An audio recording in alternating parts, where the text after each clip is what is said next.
ഹരേ രാമ രാമ രാമ ഹരേ ഹരേ. ഹരേ കൃഷ്ണ കൃഷ്ണ കൃഷ്ണ ഹരേ ഹരേ. ഹരേ രാമ രാമ രാമ ഹരേ ഹരേ. ഹരേ കൃഷ്ണ കൃഷ്ണ കൃഷ്ണ ഹരേ ഹരേ. ഹരേ രാമ രാമ രാമ ഹരേ ഹരേ. ഹരേ കൃഷ്ണ കൃഷ്ണ കൃഷ്ണ ഹരേ ഹരേ. ഹരേ രാമ രാമ ഹരേ ഹരേ. ഹരേ കൃഷ്ണ മാതാജി. ഹരേ കൃഷ്ണ പ്രഭുജി. എല്ലാവർക്കും പ്രണാമം. ഹരേ കൃഷ്ണ മാതാജി പ്രണാം. ഹരേ കൃഷ്ണ. ഹരേ കൃഷ്ണ ഹരേ കൃഷ്ണ ഹരേ കൃഷ്ണ. ഓം നമോ ഭഗവതേ വാസുദേവായ. ഓം നമോ ഭഗവതേ വാസുദേവായ. ഓം നമോ ഭഗവതേ വാസുദേവായ. ഓം അജ്ഞാനതിമിരാന്ധസ്യ ജ്ഞാനാഞ്ജനാശലാകയ ചക്ഷുരുന്മീലിതം യേന തസ്മൈ ശ്രീ ഗുരവേ നമഃ. ശ്രീ ചൈതന്യ മനോഭീഷ്ടം സ്ഥാപിതം യേന ഭൂതലേ സ്വയം രൂപാ കഥാ മഹ്യം ദദാതി സോപദാന്തികം. വന്ദേഹം ശ്രീഗുരോ ശ്രീയുതപദകമലം ശ്രീഗുരോൻ വൈഷ്ണവാം ച ശ്രീരൂപം സാഗരജാതം സഗണ രഘുനാഥാന്വിതം തം സജീവം സാദൈതം സാവധൂതം പരിജന സഹിതം കൃഷ്ണ ചൈതന്യ ദേവം ശ്രീരാധാ കൃഷ്ണപാദാൻ സഗണ ലളിത ശ്രീ വിശാഖാന്വിതാംശ്ച. ഹേ കൃഷ്ണ കരുണാ സിന്ധോ ദീനബന്ധോ ജഗത്പദേ ഗോപേശ ഗോപിക കാന്ത രാധാ കാന്ത നമോസ്തുതേ.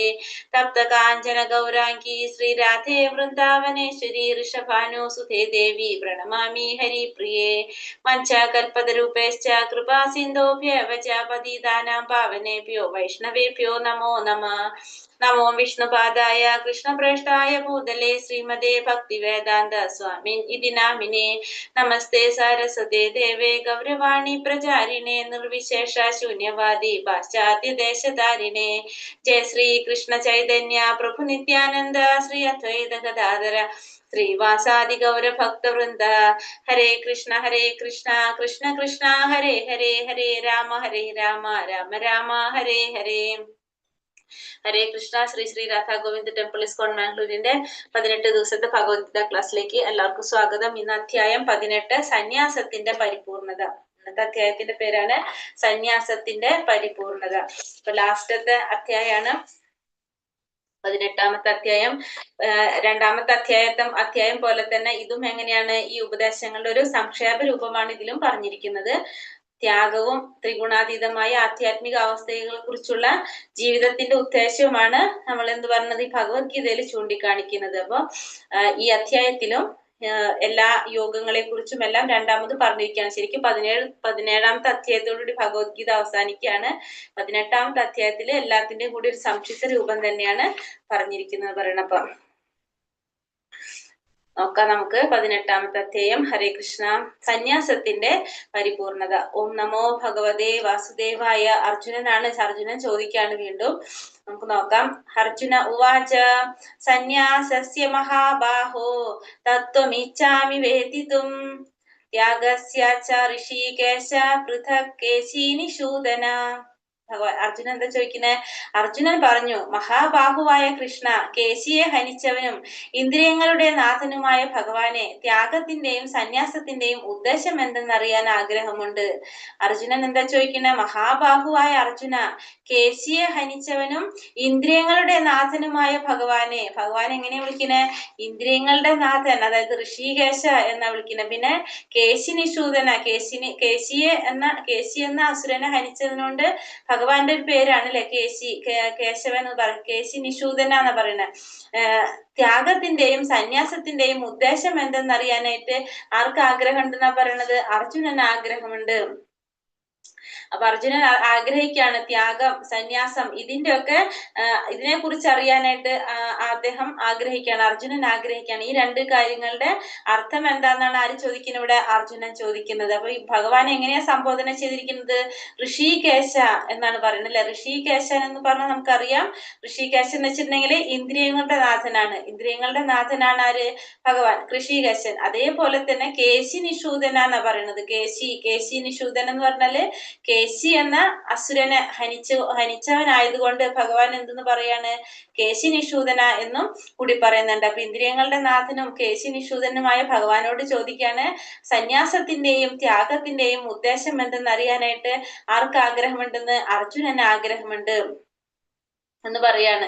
അപ്പൊ അതായത് തനിക്ക് സമനില കൈവരിക്കാൻ ഉതകുന്ന വിധത്തിൽ എല്ലാ വിഷയങ്ങളും സംയുക്തമായിട്ട് അർജുനന് മനസ്സിലാകുന്ന വിധത്തിൽ എല്ലാതും സംയുക്തമായിട്ട് ബ്രീഫായിട്ട് പറഞ്ഞു കൊടുക്കണം എന്നാണ് അർജുനൻ ആരെടുത്ത് അപേക്ഷിക്കുന്നത്? ഭഗവാന്റെ അടുത്ത് അപേക്ഷിക്കുന്നത്. കാരണം പിന്നെയും കുറച്ച് സംശയങ്ങൾ അർജുനന് ബാക്കി നിൽക്കാണ്. ആ സംശയങ്ങൾ കൂടി തീർത്തു തരാനായിട്ട് ആ സംശയങ്ങളെ അർജുനൻ എന്തിനോട് ഉപമിക്കാണ്?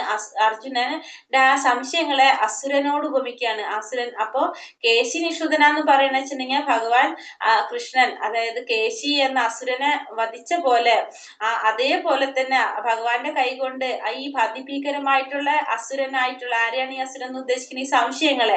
ഈ സംശയങ്ങളെ ഇല്ലാതാക്കി തരാൻ വേണ്ടിയിട്ട് ഇല്ലാതാക്കി തരാന്നുള്ളതാണ് ആരുടെ ഒരു പ്രതീക്ഷ നിൽക്കുന്നത്? അർജുനന്റെ പ്രതീക്ഷ. അതുകൊണ്ട് തന്നെയാണ് അർജുനൻ ഭഗവാൻ എന്തെന്ന് പറയുന്നത്? കേശി നിഷൂദന എന്ന് പറയുന്നത്. അപ്പൊ അർജുനന്റെ സംശയങ്ങളെ ഒരു അസുരൻ എന്ന പോലെ അതിനെ വധിച്ച് ഇല്ലാതാക്കണം എന്നുള്ളൊരു ആഗ്രഹം കൊണ്ടാണ് അർജുനൻ ഭഗവാൻ എന്ത് വിളിക്കുന്നത്?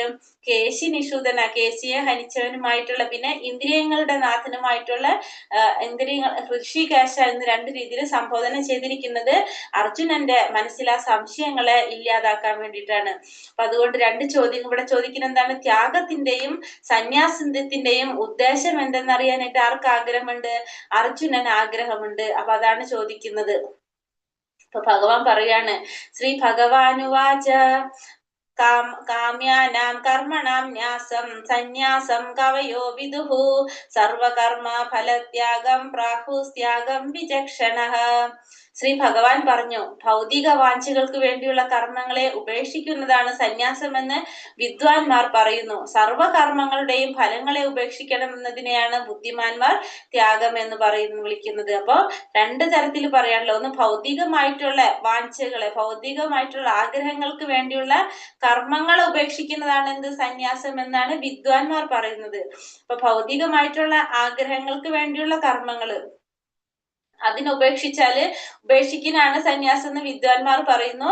പക്ഷെ ബുദ്ധിമാന്മാർ എന്താ പറയണത്? സർവകർമ്മങ്ങളുടെയും ഫലങ്ങൾ ഉപേക്ഷിക്കുക.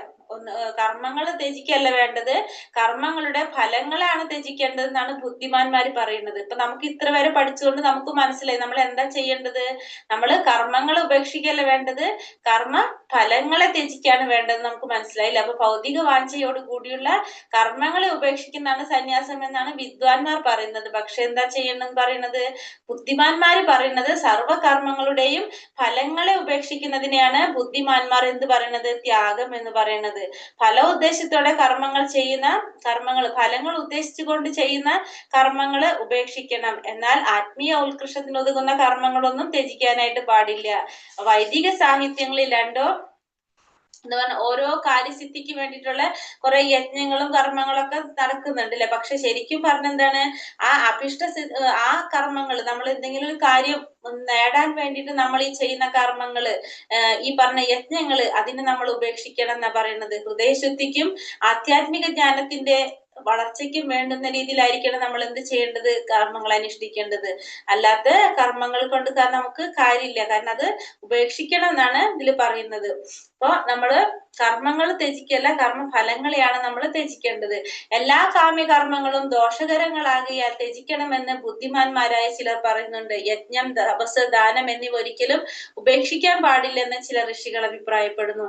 എല്ലാ കാമ്യകർമ്മങ്ങളും ദോഷകരങ്ങളായതുകൊണ്ട് അതിനെ ത്യജിക്കണമെന്ന് ബുദ്ധിമാന്മാരായ ചിലർ പറയുന്നുണ്ട്. കാമ്യകർമ്മങ്ങൾ ത്യജിക്കണമെന്ന്. പക്ഷെ ദാനം, തപസ്, യജ്ഞം എന്നിവ ഒരിക്കലും ഉപേക്ഷിക്കാൻ പാടില്ലെന്ന് ചില ഋഷികൾ ആവശ്യപ്പെടുന്നു. അപ്പൊ ചെയ്യുന്ന കർമ്മങ്ങള് എന്താ പറഞ്ഞത്? നമ്മള് ദോഷകരങ്ങളാണെങ്കിൽ അതിനെ ത്യജിക്കണമെന്ന് ബുദ്ധിമാന്മാർ പറയുന്നു. പക്ഷെ എന്താ ഉപേക്ഷിക്കാൻ പാടില്ല എന്ന് പറയുന്ന ഋഷികാരുടെ അഭിപ്രായ പ്രകാരം യജ്ഞം, തപസ്, ദാനം ഇതിനൊന്നും ഒരിക്കലും ഉപേക്ഷിക്കാനായിട്ട് പാടില്ല.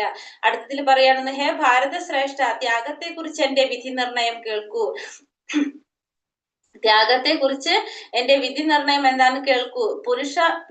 പുരുഷ വ്യാക്രമേ ത്യാഗം മൂന്ന് വിധമെന്നാണ് ധർമ്മശാസ്ത്രങ്ങളിൽ പ്രസ്താവിച്ചിട്ടുള്ളത്. അപ്പൊ ഇനി ഭഗവാൻ പറയാണ് അർജുനന്റെ അടുത്ത്, ഭാരതശ്രേഷ്ഠ, ത്യാഗത്തെ കുറിച്ചുള്ള ഭഗവാന്റെ വിധി നിർണയം കേൾക്കുന്നു. പുരുഷ വ്യാക്രമേ, ത്യാഗം മൂന്ന് വിധമെന്നാണ് ശാസ്ത്രങ്ങളിൽ പ്രസ്താവിച്ചിട്ടുള്ളത്. ഇനി ഭഗവാൻ സ്വയം പറയുകയാണല്ലോ, ഇവിടെ ഭഗവാൻ പറഞ്ഞതാണ് ത്യാഗത്തെ കുറിച്ചുള്ള ഭഗവാന്റെ വെളിപ്പെടുത്തലാണ് ഭഗവാൻ പറഞ്ഞത്. അത് ഭഗവാൻ പറയാന്ന് വെച്ചാൽ അത് ഫൈനൽ ആണല്ലോ, അതിനപ്പുറത്ത് വേറൊരു ക്വസ്റ്റ്യൻ ഇല്ല നമുക്ക് അവിടെ. അപ്പൊ ഭഗവാൻ എന്താ പറയണെന്ന് വെച്ചിട്ടുണ്ടെങ്കിൽ, ഭഗവാന്റെ വാക്കുകൾ നമുക്ക് അന്തിമമായിട്ട് തന്നെ കരുതണം, കാരണം അതാണ് ഫൈനൽ ആയിട്ട് വരുന്നത്. എന്താ പറയുന്നത് ഭഗവാൻ? യജ്ഞം, അടുത്തതിൽ പറയാണ്, യജ്ഞം, ദാനം, തപസ് എന്നീ കർമ്മങ്ങൾ ഉപേക്ഷിക്കേണ്ടവയല്ല, അവ അനുഷ്ഠിക്കണം. മഹാത്മാക്കളെ പോലും വിശദീകരിക്കുന്നവയാണ് അവ മൂന്നും. അപ്പൊ നമ്മള് ഈ മൂന്ന് കാര്യങ്ങളും ഉപേക്ഷിക്കാൻ പാടില്ല എന്നാ പറയുന്നത്. യജ്ഞങ്ങളായാലും ദാനങ്ങളായാലും തപസ്സുകളായാലും ഈ കർമ്മങ്ങളൊന്നും നമ്മൾ ഉപേക്ഷിക്കാൻ പാടില്ല, അവ നമ്മൾ അനുഷ്ഠിക്കണം. കാരണം എന്താണ്? അത് മഹാത്മാക്കളെ പോലും വിശദീകരിക്കുന്നതാണെന്നാ പറയുന്നത്. അപ്പൊ മഹാത്മാക്കളെ പോലും വിശദീകരിക്കാനായിട്ട് കഴിയുന്നതാണ് ഈ യജ്ഞവും ദാനം തപസ്സും. അതുകൊണ്ട് ഈ കർമ്മങ്ങളെ നമ്മൾ ഒരിക്കലും ഉപേക്ഷിക്കേണ്ടതായിട്ടില്ല. അപ്പൊ മനുഷ്യ സമുദായത്തിന്റെ പുരോഗതിക്ക് വേണ്ടിയാവണം നമ്മൾ എന്ത് ചെയ്യേണ്ടത്? പ്രവർത്തനങ്ങളൊക്കെ ചെയ്യേണ്ടത്. ആത്മീയ ഉത്കർഷത്തിന്, നമുക്ക് ആത്മീയ ഉന്നതി ഉണ്ടാകാൻ വേണ്ടി ചെയ്യുന്ന ഈ പ്രവർത്തികൾ, ശുദ്ധീകരണ പ്രക്രിയകൾ പലതും ഉണ്ട്. അതിൽ എന്തൊക്കെയാണ് വരുന്നത്? വരുന്നത് മുഴുവൻ നമ്മൾ അനുസരിക്കേണ്ടതാണ്. വിധിവിധങ്ങളായ യജ്ഞങ്ങള്, അതുപോലെ തന്നെ യാഗങ്ങള്, തപസ്സുകള്, ദാനങ്ങള്, ഇതൊക്കെ നമ്മൾ ചെയ്യേണ്ടതാണ്. ഇതിനൊക്കെ എന്തിനെ ലക്ഷ്യമാക്കിയിട്ടുള്ളതാണ്? ഭഗവത് പ്രാപ്തിനെ ലക്ഷ്യമാക്കിയിട്ടുള്ളതാണ്. നമ്മളെ പരിപൂർണത നേടി ഭഗവത് പ്രാപ്തിയെ ലക്ഷ്യമാക്കിയിട്ടുള്ളതാണ്. അതുകൊണ്ട് തന്നെ അതെന്താണ്? ഹൃദയ ശുദ്ധീകരണത്തിന് കാരണമാകുന്നതായിരിക്കും. അപ്പോ അത് നമ്മൾ ചെയ്യണമെന്നാണ് ഭഗവാൻ പറയുന്നത്. അത് മഹാത്മാക്കളെ പോലും വിശദീകരിക്കുന്നതാണ്. പക്ഷെ അർഹരായവർക്കായിരിക്കണം നമ്മൾ ഇതൊക്കെ ചെയ്യേണ്ടത്. ദാനം ചെയ്യേണ്ടതും അത് പറഞ്ഞ് നമ്മൾ സാത്വികമായിട്ടുള്ള രീതിയിലായിരിക്കണം ഇതൊക്കെ അനുഷ്ഠിക്കേണ്ടത് എന്നുള്ളത് നമ്മൾ കഴിഞ്ഞ അധ്യായത്തിൽ നമ്മൾ പഠിച്ചു കഴിഞ്ഞു. അപ്പൊ അതുകൊണ്ട് അങ്ങനെയുണ്ടെങ്കിൽ മാത്രമേ നമുക്ക് ഉണ്ടാവുള്ളൂ ആധ്യാത്മികമായിട്ടുള്ള ഉന്നതിയിലേക്ക് നമ്മളെ വഴി വെക്കുള്ളത്. അപ്പൊ നമ്മൾ ചെയ്യേണ്ടത് ഈ യജ്ഞമായാലും ദാനമായാലും തപസ്സായാലും നമ്മൾ അനുഷ്ഠിക്കേണ്ടതാണ്, ഉപേക്ഷിക്കേണ്ടതല്ല. പക്ഷെ നമ്മൾ അത് എങ്ങനെ ചെയ്യണം? സാത്വികമായിട്ടുള്ള രീതിയിലായിരിക്കണം നമ്മൾ ചെയ്യേണ്ടത്. അത് നമ്മളെ പരിശുദ്ധിയിലേക്ക് വഴിതെളിക്കുമെന്ന്, ഹൃദയശുദ്ധിക്ക് കാരണമാകും. ഭഗവാനെ പ്രാപിക്കാനായിട്ട് നമ്മളെ ലക്ഷ്യം എന്താണ്? ഭഗവത് പ്രാപ്തിയാണ്. ഭഗവത് പ്രാപ്തിയിലേക്ക് നയിക്കുമെന്നാണ് ആര് പറയുന്നത്? ഭഗവാൻ ഇവിടെ അർജുനന് പറഞ്ഞു കൊടുക്കുന്നത്. ആസക്തിയോ ഫലോദ്ദേശമോ കൂടാതെ അനുഷ്ഠിക്കപ്പെടേണ്ടവയാണ് ഈ കർമ്മങ്ങൾ. ഹേ പാർത്ഥ, കർത്തവ്യ നിർവഹണം എന്ന നിലയിലാണ് അവ നിറവേറ്റേണ്ടത്. ഇതാണ് എന്റെ അന്തിമ അഭിപ്രായം. അപ്പൊ ഭഗവാൻ സ്വയം പറയാണ് ഇവിടെ, നമ്മളത് എങ്ങനെ അനുഷ്ഠിക്കേണ്ടത്? ആസക്തി ഇല്ലാതെ, ഫലമുദ്ദേശം ഇല്ലാതെ, ഫലത്തില് ആഗ്രഹമില്ലാതെയാണ് നമ്മൾ ഇതെല്ലാം അനുഷ്ഠിക്കേണ്ടത്. പിന്നെ കർത്തവ്യ നിർവഹണം എന്ന നിലയിലാണ്. ഇതൊക്കെ നമ്മളുടെ ഒരു കർത്തവ്യം മാത്രമാണ്, നമ്മളുടെ ഒരു ഡ്യൂട്ടിയാണ് ഇതൊക്കെ ചെയ്യേണ്ടത് എന്ന് വിചാരിച്ചിട്ടായിരിക്കണം നമ്മളെല്ലാം ചെയ്യേണ്ടത്. അല്ലാതെ നമ്മൾ അതിന്റെ ഫലത്തിൽ ആസക്തിയോ അതിന്റെ ഫലങ്ങൾ ആഗ്രഹിച്ചുകൊണ്ട് ഈ കർമ്മങ്ങളൊന്നും അനുഷ്ഠിക്കരുതെന്നാണ് ഭഗവാൻ ഇവിടെ അർജുനനോട് പറയുന്നത്. അപ്പൊ എല്ലാ യജ്ഞങ്ങളും നമുക്ക് എന്താണ്? നമ്മളെ ശുദ്ധീകരിക്കാൻ വേണ്ടിയിട്ടുള്ളതാണ് ഈ യജ്ഞങ്ങളും ദാനങ്ങളും തപസ്സുകളും ഒക്കെ ചെയ്യുന്നത്. നമ്മളുടെ ശുദ്ധീകരണത്തിന് വേണ്ടിയിട്ടുള്ളതാണ്. അപ്പൊ അതിന്റെ ഫലം നമ്മൾ എന്താണ്? ഭഗവാന്റെ ഫലം, ഭഗവത് പ്രാപ്തിയാണ് നമ്മളെല്ലാം ആഗ്രഹിക്കേണ്ടത്. അങ്ങനെ ആഗ്രഹിച്ചുകൊണ്ടായിരിക്കണം നമ്മൾ അതെല്ലാം ചെയ്യേണ്ടത്. അതല്ലാതെ നമ്മളെ ഭൗതികമായിട്ടുള്ള ജീവിതത്തിന്റെ ഉന്നതിക്ക് വേണ്ടിയിട്ടോ നമ്മളെ ജീവിതത്തിന്റെ വേറെ നമ്മളെ ലക്ഷ്യം നേടാനോ വേണ്ടിയിട്ട് ചെയ്തിരിക്കുക അങ്ങനെയുള്ള കർമ്മങ്ങൾ നമ്മൾ എന്ത് ചെയ്യണം? അത് നമ്മൾ ഉപേക്ഷിക്കുന്നതാണ് നല്ലത്. കാരണം അത് നമ്മൾ എന്തിലേക്ക് നയിക്കുന്നില്ല? എന്താ പറയാ, ആധ്യാത്മിക ഉന്നതിയിലേക്ക് നമ്മളെ നയിക്കുന്നില്ല. അപ്പൊ കൃഷ്ണാവബോധത്തിലേക്ക് നയിക്കുന്ന ഏത് കർമ്മത്തെയും നമ്മൾ എന്ത് ചെയ്യണം? പ്രോത്സാഹിപ്പിച്ചു കൊണ്ടിരിക്കണം. ഭഗവാന്റെ സേവനത്തിലേക്കാണ് നയിക്കുന്നത്. അതേപോലത്തെ കർമ്മങ്ങളൊക്കെ നമ്മൾ എന്ത് ചെയ്യണം? അത് നമ്മൾ സ്വീകരിക്കണം, നമ്മൾ അത് അനുഷ്ഠിക്കണം, അതിന് നമ്മളെ പ്രോത്സാഹിപ്പിച്ചു കൊണ്ടിരിക്കുക. ഇതാണ് ഭക്തിയുടെ സേവനങ്ങൾ ചെയ്തുകൊണ്ടിരിക്കുക. അത് യജ്ഞമായിക്കോട്ടെ, ദാനമായിക്കോട്ടെ, തപസ്സായിക്കോട്ടെ, അതെല്ലാം ഭക്തി എന്താ പറയാ, സാത്വികമായിട്ട് രീതിയിൽ ചെയ്യുകയാണെങ്കിൽ അതൊരു ഭക്തനെ എപ്പോഴും സ്വീകരിക്കണം. കാരണം അതെന്താണ്? ശുദ്ധീകരിക്കുകയാണ്. അത് മഹാത്മാക്കളെ പോലും ശുദ്ധീകരിക്കുന്നതാണെന്ന് പറഞ്ഞു. അപ്പൊ അതുകൊണ്ട് അതെല്ലാം നിറവേറ്റേണ്ടത് ആവശ്യമാണ്. കർത്തവ്യം എന്ന നിലയിലായിരിക്കണം ഇതൊക്കെ ചെയ്യേണ്ടത്. അത് നമ്മളൊരു ഉത്തരവാദിത്തം, ഒരു ഡ്യൂട്ടിയാണെന്ന് ചിന്തിച്ച് ചെയ്യണം. നമ്മൾ അതിന് ഫലം ആഗ്രഹിക്കാനായിട്ട് പാടുള്ളതല്ല. അടുത്തതിൽ പറയാണ്, നിയത കർമ്മങ്ങൾ ഒരിക്കലും ഉപേക്ഷിച്ചുകൂടാ. വ്യാമോഹം കൊണ്ട് അങ്ങനെ ചെയ്യുന്നുവെങ്കിൽ ആ ത്യാഗം തമോ ഗുണത്തിലുള്ളതാണ്. ഇനി നിയത കർമ്മങ്ങള്, നമ്മള് ഭൗതിക സംതൃപ്തിക്കായിട്ടുള്ള കർമ്മം ഉപേക്ഷിക്കണം എന്ന് പറഞ്ഞില്ലേ? പക്ഷെ നിയത കർമ്മങ്ങൾ നമ്മൾ ഒരിക്കലും എന്ത് ചെയ്യാൻ പാടില്ല? ഉപേക്ഷിക്കാനായിട്ട് പാടുള്ളതല്ല. നിയത കർമ്മങ്ങൾ നമ്മൾ ചെയ്ത് ഓരോരുത്തർക്കും ഓരോ ജന്മത്തില് നമുക്ക് അനുഷ്ഠിക്കേണ്ടതായിട്ടും ചെയ്യേണ്ടതായിട്ടുള്ള സ്വധർമ്മങ്ങൾ, നിയത കർമ്മങ്ങളൊക്കെ പറഞ്ഞിട്ടുണ്ടാവും. ആ കർമ്മങ്ങൾ മുഴുവൻ നമ്മൾ എന്ത് ചെയ്യണം? നമ്മൾ പാലിച്ചേ പറ്റൂ. വ്യാമോഹം കൊണ്ട് അങ്ങനെ ചെയ്യുന്നുമില്ലെങ്കിൽ അതെന്താണ് മാറുന്നത്? അത് തമോ ഗുണത്തിലുള്ള ഒരു ത്യാഗമായിട്ടാണ് മാറുന്നത്. പിന്നെ ഭഗവാന് നിവേദ്യം വയ്ക്കുക, ഭഗവാന് നിവേദ്യം പാകം ചെയ്യുക, നിവേദിക്കുക, ഉച്ഛിഷ്ടം ഭക്ഷിക്കുക മുതലായ ആത്മീയ പ്രവർത്തനങ്ങളിലേക്ക് നയിക്കുന്നതുകൊണ്ട് അവ ശ്രദ്ധാപൂർവം അനുഷ്ഠിക്കേണ്ടതാണ്. അപ്പൊ ഭഗവാനുമായിട്ട് ബന്ധപ്പെടുത്തി നമ്മൾ എന്ത് ചെയ്താലും അതെന്താണ്? നമുക്ക് ആത്മീയ പുരോഗതി ഉണ്ടാവാനായിട്ട് നമ്മളെ സഹായിക്കുന്നതാണ് അതെല്ലാം. അങ്ങനത്തെ പ്രവർത്തികൾ നമ്മൾ ശ്രദ്ധാപൂർവം അനുഷ്ഠിക്കുന്നത് നല്ലതാണ്. അതേപോലെ തന്നെ സന്യാസിയുടെ കാര്യം എടുത്തിട്ടുള്ള സന്യാസിക്ക് സ്വയം, സന്യാസിക്ക് വേണ്ടിയിട്ട് സന്യാസി ഒന്നും ചെയ്യാൻ പാടുള്ളതല്ല അല്ലെ. സ്വന്തമായിട്ട് പാചകം ചെയ്യാനോ അങ്ങനത്തെ ഒന്നും ചെയ്യാൻ പാടില്ല. പക്ഷെ ഭഗവാന് വേണ്ടിയിട്ടെല്ലാം ചെയ്യാൻ ആർക്ക് സാധിക്കും? ഒരു സന്യാസിക്ക് സാധിക്കും. അപ്പൊ കൃഷ്ണാവബോധം വളർത്താനായിട്ടുള്ള രീതിയിൽ എന്തൊക്കെ ചെയ്യാൻ സാധിക്കും അതൊക്കെ സന്യാസിക്ക് ചെയ്യാൻ സാധിക്കും.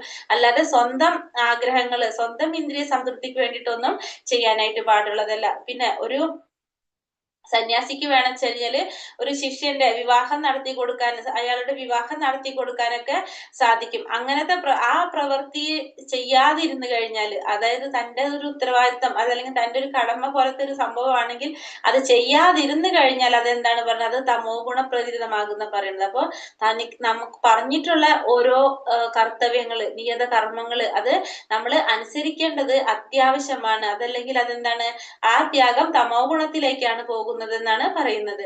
നിയത കർമ്മങ്ങൾ ക്ലേശകരമെന്ന് വെച്ചോ ബുദ്ധിമുട്ടായി കണക്കാക്കിയോ ചെയ്യാതെ വിടുന്നത് രാജസമാണ്.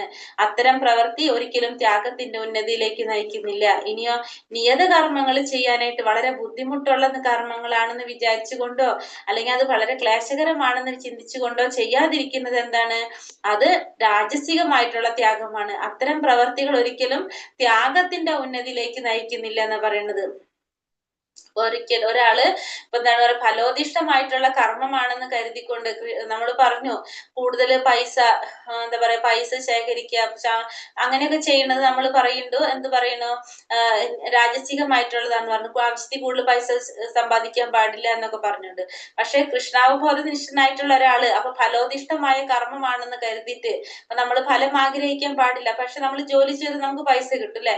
പക്ഷെ അത്രയും നമുക്ക് വേണ്ടാന്ന് വിചാരിച്ചിട്ട് ഈ ധനം ആർജിക്കുന്ന മാർഗങ്ങൾ നമ്മൾ ഉപേക്ഷിക്കേണ്ടത് ആവശ്യമില്ല എന്ന് പറയുന്നത്. കാരണം അങ്ങനെ ചെയ്തു കഴിഞ്ഞാല് അത് രാജസികമായിട്ട് മാറാണ്. നമുക്ക് ഇപ്പൊ നമ്മൾ ജോലി ചെയ്യാനായിട്ട് നമുക്കുള്ള കഴിവുണ്ട്, ശേഷിയുണ്ട്, അതിനുള്ള അവസരങ്ങൾ ഉണ്ടായിട്ടും നമ്മളത് ചെയ്യാതെ ഇരുന്ന് കഴിഞ്ഞാൽ അത് രാജസികമാണെന്ന് പറഞ്ഞാൽ ശരി. നമ്മൾ എന്ത് ചെയ്യാം?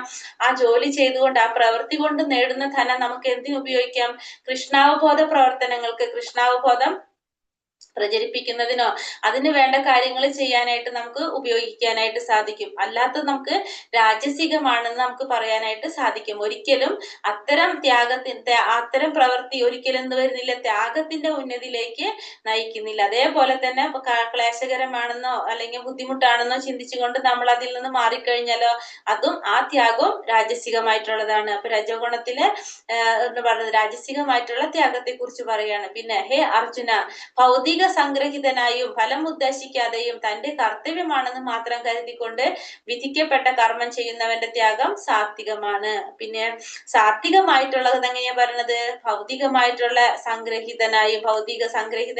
ഫലം ഉദ്ദേശിക്കാതെ തന്റെ കർത്തവ്യമാണെന്ന് മാത്രം ചിന്തിച്ചുകൊണ്ട് കർമ്മം ചെയ്തു കഴിഞ്ഞാൽ അതെന്താണ്? സാത്വികമായിട്ടുള്ള ത്യാഗങ്ങളാണ്. അപ്പൊ ഫസ്റ്റ് ത്യാഗത്തെ കുറിച്ച് പറയാണ്.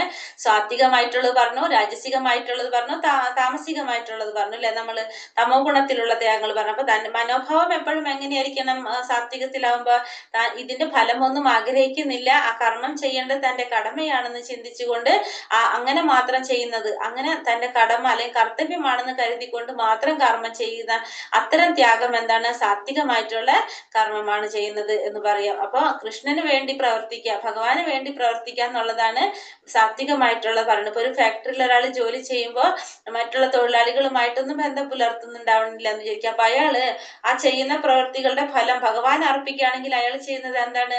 അഭൗതികമായിട്ടുള്ള ഒരു കർമ്മമാണ്. കാരണം ഭൗതികതയിൽ നിന്നാണെങ്കിലും ഭഗവാന് വേണ്ടി സമർപ്പിക്കുന്നത് കൊണ്ട് അതെന്തായി മാറി? അത് അഭൗതികമായിട്ട് മാറാണ് ചെയ്യുന്നത്. സാത്വികമായിട്ടുള്ള ത്യാഗമായിട്ട് നമുക്ക് പറയാം. അപ്പൊ ത്യാഗം സാത്വികമാകാം, രാജസികമാകാം, തമോ ഗുണത്തിലുള്ളതാകാം. നിയത കർമ്മങ്ങൾ ഉപേക്ഷിച്ചു കഴിഞ്ഞാൽ അത് നമ്മൾ ചെയ്യേണ്ടതായിട്ടുള്ള കർമ്മങ്ങൾ ഉപേക്ഷിച്ച് ചെയ്യുകയാണെങ്കിൽ അത് ആ ത്യാഗം തമോ ഗുണത്തിലുള്ളതാണ്. പിന്നെ നിയതകർമ്മങ്ങൾ ഇപ്പൊ ക്ലേശകരമാണ് അല്ലെങ്കിൽ ബുദ്ധിമുട്ടാണെന്ന് കണക്കാക്കിയിട്ട് ചെയ്യാണ്ടിരുന്നു കഴിഞ്ഞാൽ അത് രാജസികമാണ്. ഫലം ഉദ്ദേശിക്കാണ്ടും സ്വന്തം കർത്തവ്യമാണെന്ന് ചിന്തിച്ച് ചെയ്തുകയാണെങ്കിൽ അതെന്താണ്, സാത്വികമാണെന്ന് പറയാം. ഇനി അടുത്തതിൽ പറയാണ്, താനും കൃഷ്ണനുമായുള്ള ബന്ധത്തെ പറ്റി അറിഞ്ഞുകൊണ്ട് പ്രവർത്തിക്കുന്ന കൃഷ്ണാവബോധനിഷ്ഠനായ മനുഷ്യൻ എപ്പോഴും മുക്താവസ്ഥയിലാണ്.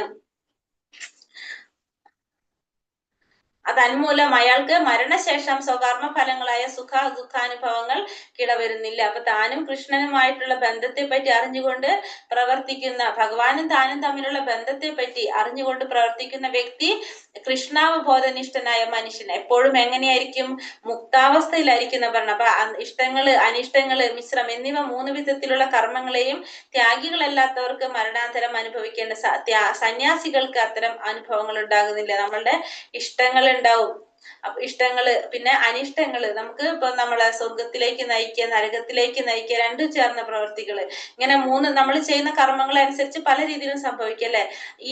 ഇതൊക്കെ മരണാന്തരം അനുഭവിക്കേണ്ടതായിട്ട് വരുന്ന പറയുന്നത്, ത്യാഗികളല്ലാത്തവർക്ക് ഇതൊക്കെ അനുഭവിക്കേണ്ടതായിട്ട് വരും. പക്ഷെ സന്യാസികൾക്ക് ഇതൊന്നും അനുഭവങ്ങൾ ഉണ്ടാവണമെന്നില്ല.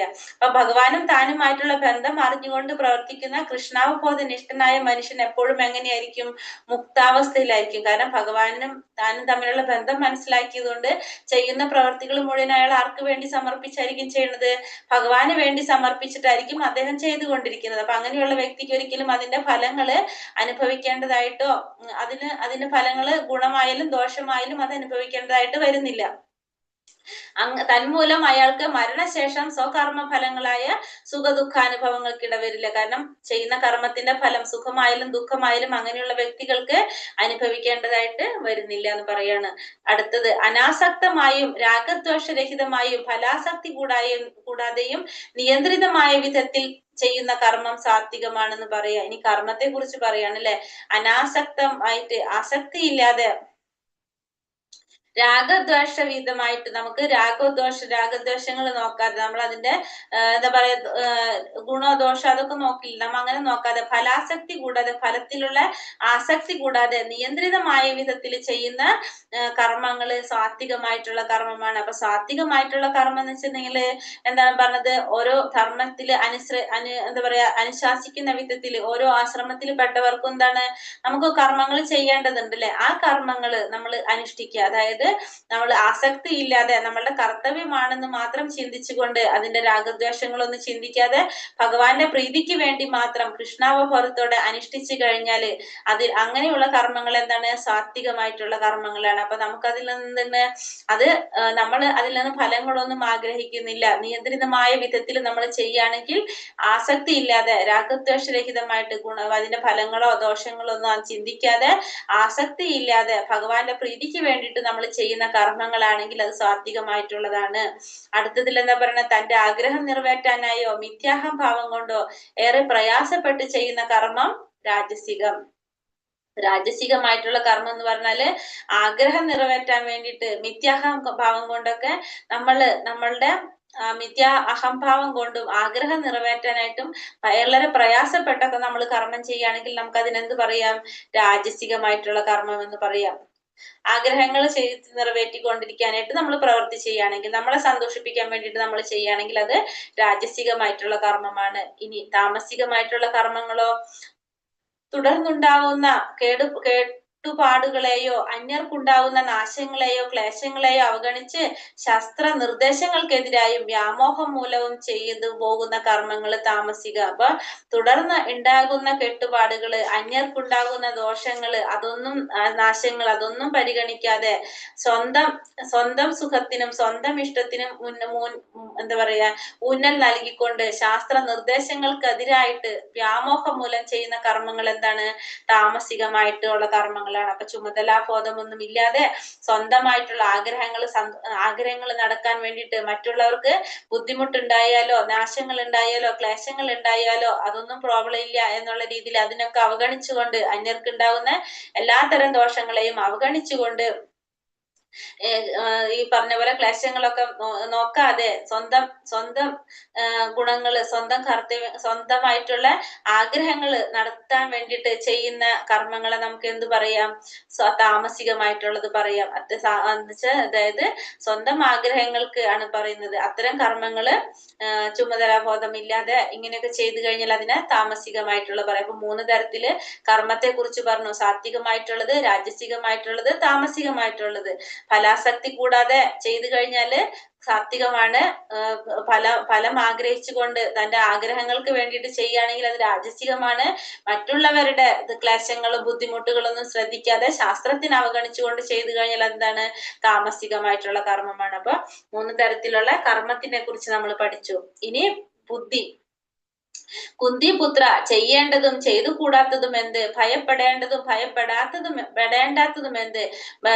ബന്ധത്തിനും മോക്ഷത്തിനും കാരണമാവുന്നതെന്ന് എന്നെല്ലാം അറിയുന്നതാണ് സാത്വികമായിട്ടുള്ള ബുദ്ധി. ഇനി ബുദ്ധി പറയാണല്ലേ. സാത്വികമായിട്ടുള്ള ബുദ്ധി എന്ന് വെച്ചാൽ എന്താണ്? ചെയ്യേണ്ടത് എന്താണ്, ചെയ്യേണ്ടാത്തത് എന്താണ്, ഭയപ്പെടേണ്ടത് എന്താണ്, ഭയപ്പെടേണ്ടാത്തത് എന്താണ്, ബന്ധത്തിനും മോക്ഷത്തിനും കാരണമാവുന്നത് എന്തൊക്കെയാണ്, ഇതെല്ലാം അറിഞ്ഞു കഴിഞ്ഞാൽ അത് എന്ത് ബുദ്ധിയാണ്? സാത്വികമായിട്ടുള്ള ബുദ്ധിയാണ്.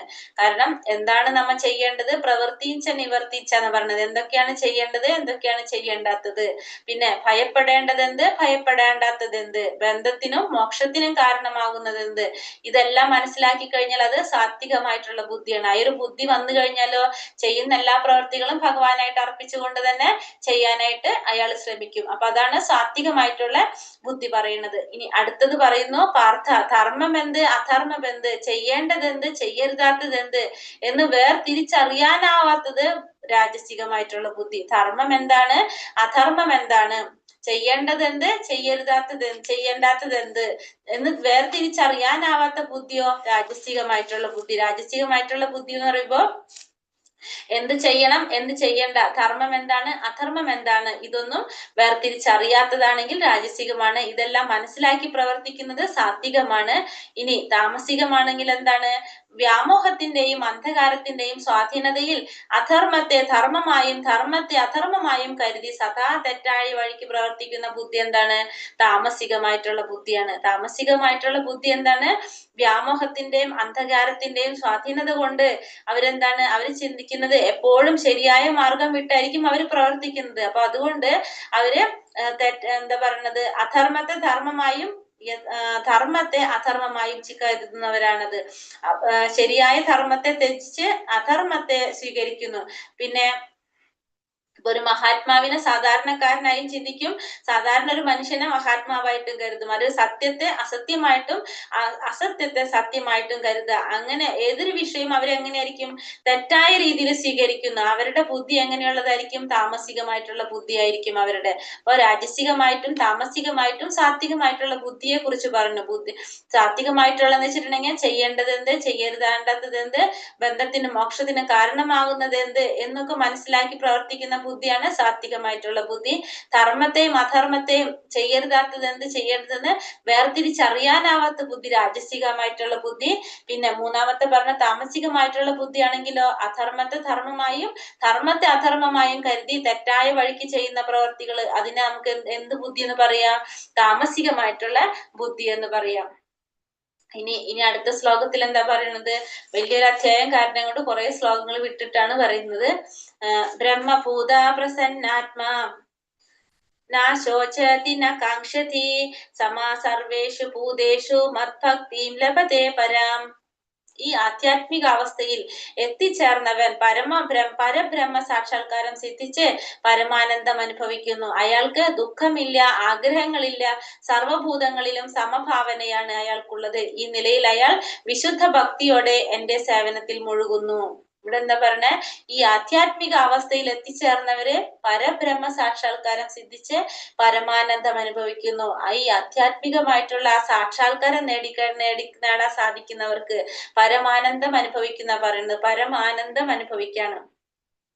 അയാൾക്ക് എന്തുണ്ടാവില്ല? പിന്നെ ദുഃഖമില്ല, ആഗ്രഹങ്ങളില്ല, സർവഭൂതങ്ങളെയും സമഭാവനയോടാണ് അയാൾ കാണുന്നത്. ആ നിലയിൽ അയാൾ വിശുദ്ധ ഭക്തിയോടെ എന്റെ സേവനത്തിൽ മുഴുകാണ് ചെയ്യുന്നത്. അപ്പൊ ഭഗവാന് ആ പരിശുദ്ധാവസ്ഥയിൽ എത്തിക്കഴിഞ്ഞാൽ എന്താ പറയുന്ന, പരമാത്മാ സാക്ഷാത്കാരം നേടി ആ പരമാനന്ദം അനുഭവിക്കുകയാണ് ചെയ്യുന്നത്. അതായത് ബ്രഹ്മഭൂത അവസ്ഥയിൽ എത്താണ് ചെയ്യുന്നത് ആ ഒരു വ്യക്തി. അപ്പോ എല്ലാവരിലും എന്താണ്, ഓട്ടോമാറ്റിക്കലി എല്ലാ ജീവാത്മാക്കളും എല്ലാവരിലും ആരെ കാണാണ്, പരമാത്മാവിനെ കാണാനായിട്ട് സാധിക്കണം. നമ്മൾ പറഞ്ഞു പണ്ഡിത സമദർശിനിയ എന്ന് പറഞ്ഞു കഴിഞ്ഞാൽ, അതായത് എല്ലാവരിലും സമഭാവനയോടെ കാണാനും എല്ലാവരിലുള്ളിലും ആരെ കാണാനും സാധിക്കും, പരമാത്മാവിനെ കാണാനായിട്ടും ആ വ്യക്തിക്ക് സാധിക്കും. അതായത് ആത്മാവ്, എല്ലാവരിലുള്ളിലിരിക്കുന്ന പരമാത്മാവ് ഒന്നാണെന്നും ശരീരം ജീവാത്മാവും വ്യത്യാസമാണ്, എല്ലാവരും ഇരിക്കുന്ന പരമാത്മാവ് ഒന്നാണ്, ശരീരം കൊണ്ട് മാത്രമേ നമ്മളെല്ലാം വ്യത്യസ്തരുള്ളൂ എന്ന് മനസ്സിലാക്കാനും എല്ലാം ഭഗവാന്റെ അംശമാണെന്ന് മനസ്സിലാക്കി സമഭാവനയോടെ എല്ലാവരും കാണാനായിട്ട് ആർക്ക് സാധിക്കാണ്, ഈ പരമാത്മാ സാക്ഷാത്കാരം ലഭിച്ച വ്യക്തികൾക്ക് മനസ്സിലാണ്. അവര് എങ്ങനെ അനുഭവിക്കുന്ന പറഞ്ഞ പരമാനന്ദം അനുഭവിക്കുകയാണ് ചെയ്യുന്നത്. അവരെല്ലാവരിലും ഭഗവാനെ കാണാൻ അവർക്ക് കഴിയുന്നു. അവർക്കൊരിക്കലും എന്തുണ്ടാവുന്നില്ല, ദുഃഖങ്ങൾ ഉണ്ടാവുന്നില്ല. കാരണം ശുദ്ധഭക്തിയോടെ ഭഗവത് സേവനങ്ങളിൽ ഏർപ്പെടുന്നത് കൊണ്ട് അവർക്കൊരിക്കലും എന്തുണ്ടാവുന്നില്ല, ദുഃഖങ്ങൾ ഉണ്ടാകുന്നില്ല. അതേപോലെ തന്നെ അവർ ചെയ്യുന്ന അവരുടെ ആഗ്രഹങ്ങൾക്കോ അവരുടെ അവലാദികളോ അതൊന്നും അവർക്ക് ഉണ്ടാകുന്നില്ല. കാരണം ഭഗവാൻ പരിപൂർണനാണ്. ഭഗവാന്റെ സേവനം ചെയ്തുകൊണ്ടിരുന്ന ആ ജീവാത്മാവും എന്താവാണ്, സ്വയം പരിപൂർണനാകാണ്. നമ്മളെ മാലിന്യങ്ങളെല്ലാം നീങ്ങി നമ്മള് എന്താ പറയണത്, പുഴ പോലെ ഒഴുകാണ്. അയാൾ കൃഷ്ണനെ കുറിച്ചല്ലാതെ വേറെ എന്തിനെ കുറിച്ചും ചിന്തിക്കാനായിട്ട് അയാൾക്ക് യാതൊരു താല്പര്യവും ഉണ്ടാവുന്നില്ല, വേറൊരു സമയവും ഉണ്ടാവാത്ത പോലെ ആയിരിക്കും. അപ്പൊ ഭഗവാനെ കുറിച്ചല്ലാതെ വേറൊരു ചിന്ത ഉണ്ടാവില്ല. ആ ഭക്തൻ എപ്പോഴും സന്തുഷ്ടനായിരിക്കും. ഭഗവത് സേവനത്തിൽ പൂർണ്ണമായിട്ട് മുഴുകിയിരിക്കുന്നത് കൊണ്ട് അയാൾക്ക് നഷ്ടങ്ങൾ ഉണ്ടെങ്കിൽ അതിൽ ദുഃഖം ഉണ്ടാകുന്നില്ല, ലാഭങ്ങൾ ഉണ്ടെങ്കിൽ അതിൽ സന്തോഷം ഉണ്ടാകുന്നില്ല. കാരണം സമഭാവനയോടെ ആയിരിക്കും അയാളുടെ രാഗദ്വേഷങ്ങൾ നമ്മൾ പറഞ്ഞു, അതിലൊക്കെ സമദൃഷ്ടിയോടെ ആയിരിക്കും ആ വ്യക്തി കാണുന്നത്. എല്ലാ ജീവാത്മാക്കളും ഭഗവാന്റെ അംശമായതുകൊണ്ട് തന്നെ എല്ലാവരും എന്താണ്, ഭഗവാന്റെ സേവകരാണെന്ന് മനസ്സിലാക്കിക്കൊണ്ട് ഭൗതിക സുഖങ്ങളിലൊന്നും യാതൊരു വിധത്തിലുള്ള താല്പര്യം ഉണ്ടാവുന്നില്ല. എല്ലാവരെയും സമഭാവനയോടെ കാണാനായിട്ട് ആർക്ക് സാധിക്കും, ഈ ബ്രഹ്മസാക്ഷാത്കാരം സിദ്ധിച്ച് പരമാനന്ദം അനുഭവിക്കുന്ന വ്യക്തികൾക്ക് സാധിക്കും. അവർക്കൊരിക്കലും ദുഃഖമുണ്ടാകുന്നില്ല, അതേപോലെ തന്നെ ആഗ്രഹങ്ങളും ഇല്ല. എല്ലാവരെയും സമഭാവനയോടെ കാണാനായിട്ട് അവർക്ക് സാധിക്കുന്നവരായിരിക്കും. ഭക്ത്യാ മാമാപി ജാനാതി യാവാൻ യശ്ചാസ്മി തത്വതഃ തതോ മാം തത്തതോ ജ്ഞാത്വ വിശദേ തദനന്തരം. ഭക്തിയുടെ സേവനം കൊണ്ട് മാത്രമേ ഞാനാണ് പരമദിവ്യോത്തമ പുരുഷൻ എന്ന സത്യം അറിയാൻ കഴിയൂ. ആ ഭക്തി കൊണ്ട് തന്നെ എന്നെ കുറിച്ച് പൂർണ്ണബോധം നേടുമ്പോൾ അയാൾക്ക് ദൈവ സാമ്രാജ്യത്തിൽ പ്രവേശിക്കാൻ കഴിയും. അപ്പൊ ഭക്തിയുടെ സേവനം കൊണ്ട് മാത്രമാണ് ഞാനാണ് പരമദിവ്യോത്തമ പുരുഷൻ എന്ന സത്യം അറിയാനായിട്ട് ആർക്ക് കഴിയുള്ളൂ, അവർക്ക് കഴിയുന്നുള്ളൂ. ആ ഭക്തി കൊണ്ട് തന്നെ എന്നെ കുറിച്ച് പൂർണ്ണബോധം നേടുമ്പോൾ അയാൾ ദൈവ സാമ്രാജ്യത്തിൽ പ്രവേശിക്കാൻ കഴിയും. അപ്പൊ ഭക്തിയുടെ സേവനം ചെയ്താൽ മാത്രമേ നമുക്ക് എന്ത് മനസ്സിലാകുന്നുള്ളൂ, ഭഗവാൻ പരമദിവ്യോത്തമ പുരുഷനാണെന്ന് സത്യം അറിയാനായിട്ട് സാധിക്കുന്നുള്ളൂ. ആ ഭക്തി കൊണ്ട് തന്നെ എന്നെ കുറിച്ച് പൂർണ്ണ ബോധം നേടുമ്പോൾ അയാൾ ദൈവ സാമ്രാജ്യത്തിൽ പ്രവേശിക്കാനായിട്ട് സാധിക്കും. അപ്പൊ ഭക്തിയുത സേവനങ്ങൾ ചെയ്ത് സ്വയം പരിശുദ്ധരായിട്ട് ഭഗവാനെ കുറിച്ച് മനസ്സിലാക്കി കഴിഞ്ഞാൽ അവർക്ക് എവിടേക്ക് എത്താൻ സാധിക്കും, ഭഗവാന്റെ സാമ്രാജ്യത്തിലോട്ട് പ്രവേശിക്കാനായിട്ട് സാധിക്കുന്നവരാണ്. അപ്പൊ ഭക്തി എന്ന് പറഞ്ഞാൽ ഭക്തിയുത സേവനാണ് നമ്മൾ പറഞ്ഞു കഴിഞ്ഞു അല്ലെ. നമുക്ക് കുറെ ഭക്തിയുണ്ട്, നമ്മൾ ഭയങ്കര ഭക്തന്മാരാണെന്ന് പറഞ്ഞിട്ടുണ്ടെങ്കിൽ നമുക്ക് ഭക്തി ഉണ്ടെങ്കിൽ നമ്മൾ എന്ത് ചെയ്യണം, നമ്മളത് പ്രാക്ടിക്കലി കാണിക്കണം. അപ്പൊ നമ്മള് ഭക്തി എന്ന് പറഞ്ഞാൽ നമുക്ക് ഭഗവാനോടുള്ള ഒരു സ്നേഹം, ഭഗവാനോടുള്ള ഒരു പ്രേമത്തെ കുറിച്ചാണ് നമ്മൾ പറയുന്നത്. അതുണ്ടെങ്കിൽ നമ്മൾ എന്ത് ചെയ്യും, നമ്മളത് പ്രാക്ടിക്കലി നമ്മൾ ചെയ്ത് കാണിക്കണം. നമ്മളെ മക്കളോടുള്ള സ്നേഹം നമ്മൾ എങ്ങനെ കാണിക്കുന്നത്, നമ്മളുടെ ബന്ധുക്കളോടുള്ള സ്നേഹം നമ്മൾ എങ്ങനെ കാണിക്കുന്നത്, അവരോടത്ത് സ്നേഹത്തോടെ സംസാരിക്കും, അവർക്ക് വേണ്ട കാര്യങ്ങളൊക്കെ ചെയ്തു കൊടുക്കും. അങ്ങനെയൊക്കെയാണ് നമ്മൾ സ്നേഹം പ്രകടിപ്പിക്കുന്നത് അല്ലെ. സ്നേഹം പ്രകടിപ്പിക്കുകയാണ് നമ്മൾ ചെയ്യുന്നത്. അപ്പൊ ഭഗവാനോട് ഭക്തിയുണ്ട്, ഭഗവാനോട് പ്രേമമുണ്ടെന്ന് നമുക്ക് എങ്ങനെ പറയാൻ സാധിക്കുക, ഭഗവാന് വേണ്ടിയിട്ട് സേവനങ്ങൾ ചെയ്തു കൊടുക്കുക. ഭഗവാന്റെ സേവനം ഭക്തിയുടെ സേവനം. അപ്പൊ ഭക്തി എന്ന് പറയുന്നത് ഭക്തിയുടെ സേവനമാണ്. അപ്പൊ ഭക്തി ഉണ്ടെന്ന് നമ്മൾ പറയണമെങ്കിൽ നമ്മൾ എന്ത് ചെയ്യണം, ഭക്തിയുടെ സേവനങ്ങൾ നമ്മൾ ചെയ്തേ പറ്റൂ. എങ്കിൽ മാത്രമേ അത് എന്തുണ്ടാവുള്ളൂ, ആ ഭക്തി വളരുന്നുള്ളൂ. നമ്മളുടെ ജീവിതത്തിൽ നമ്മൾ ചെയ്യുന്നത് തന്നെ ആലോചിച്ചാൽ മതി. എന്തൊരു കാര്യം നമ്മൾ ചെയ്യണമെങ്കിൽ നമ്മൾ പ്രത്യക്ഷത്തിൽ നമ്മൾ അത് ചെയ്ത് കാണിച്ചു കൊടുക്കണം. ഇപ്പൊ നമ്മളുടെ മക്കളടുത്ത് സ്നേഹം ഉണ്ടെന്ന് നമ്മൾ പറയുന്നത് എങ്ങനെയാണോ, നമ്മൾ അവർക്ക് വേണ്ടിയിട്ട് അവർക്ക് ഇഷ്ടമുള്ള കാര്യങ്ങൾ ചെയ്തു കൊടുക്കുന്നു, അവർ ആഗ്രഹിക്കുമ്പോഴേക്കും നമ്മൾ അത് നടത്തി കൊടുക്കുകയാണ് ചെയ്യുന്നത്. അങ്ങനെയാണ് നമ്മൾ സ്നേഹം പ്രകടിപ്പിക്കുന്നത്. അതേപോലെ തന്നെ നമ്മൾ ആരുടെ കാണിക്കണം, ഭഗവാന്റെ അടുത്തും കാണിക്കണം. ഭഗവാന്റെ സേവനം ചെയ്യാനായിട്ട് ഭക്തിയുടെ സേവനങ്ങൾ ചെയ്യുക, കൃഷ്ണാവബോധം പ്രചരിപ്പിക്കുക, അതൊക്കെയാണ് നമ്മൾ എന്ത് ചെയ്യേണ്ടത്.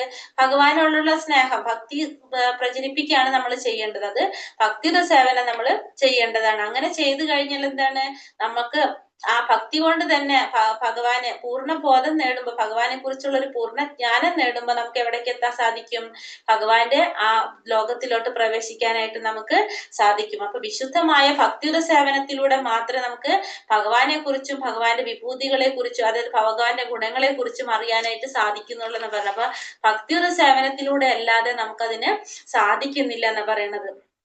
അപ്പൊ നമ്മള് ഭക്തിയുടെ സേവനം ചെയ്യേണ്ടത് അത്യാവശ്യം കൂടിയാണെന്ന് പറയണം. അപ്പൊ പൂർണ്ണമായിട്ടും അങ്ങനെ മനസ്സിലാക്കി കഴിഞ്ഞാല് ഭഗവാന്റെ ദൈവ സാമ്രാജ്യത്തിൽ പ്രാപിക്കാനായിട്ട് നമുക്ക് സാധിക്കും. സർവകർമാണ്യപി സദാ കുർവാണോ മദ്വ്യപാശ്രയഃ മത്പ്രസാദാദവാപ്നോതി ശാശ്വതം പദമവ്യയം.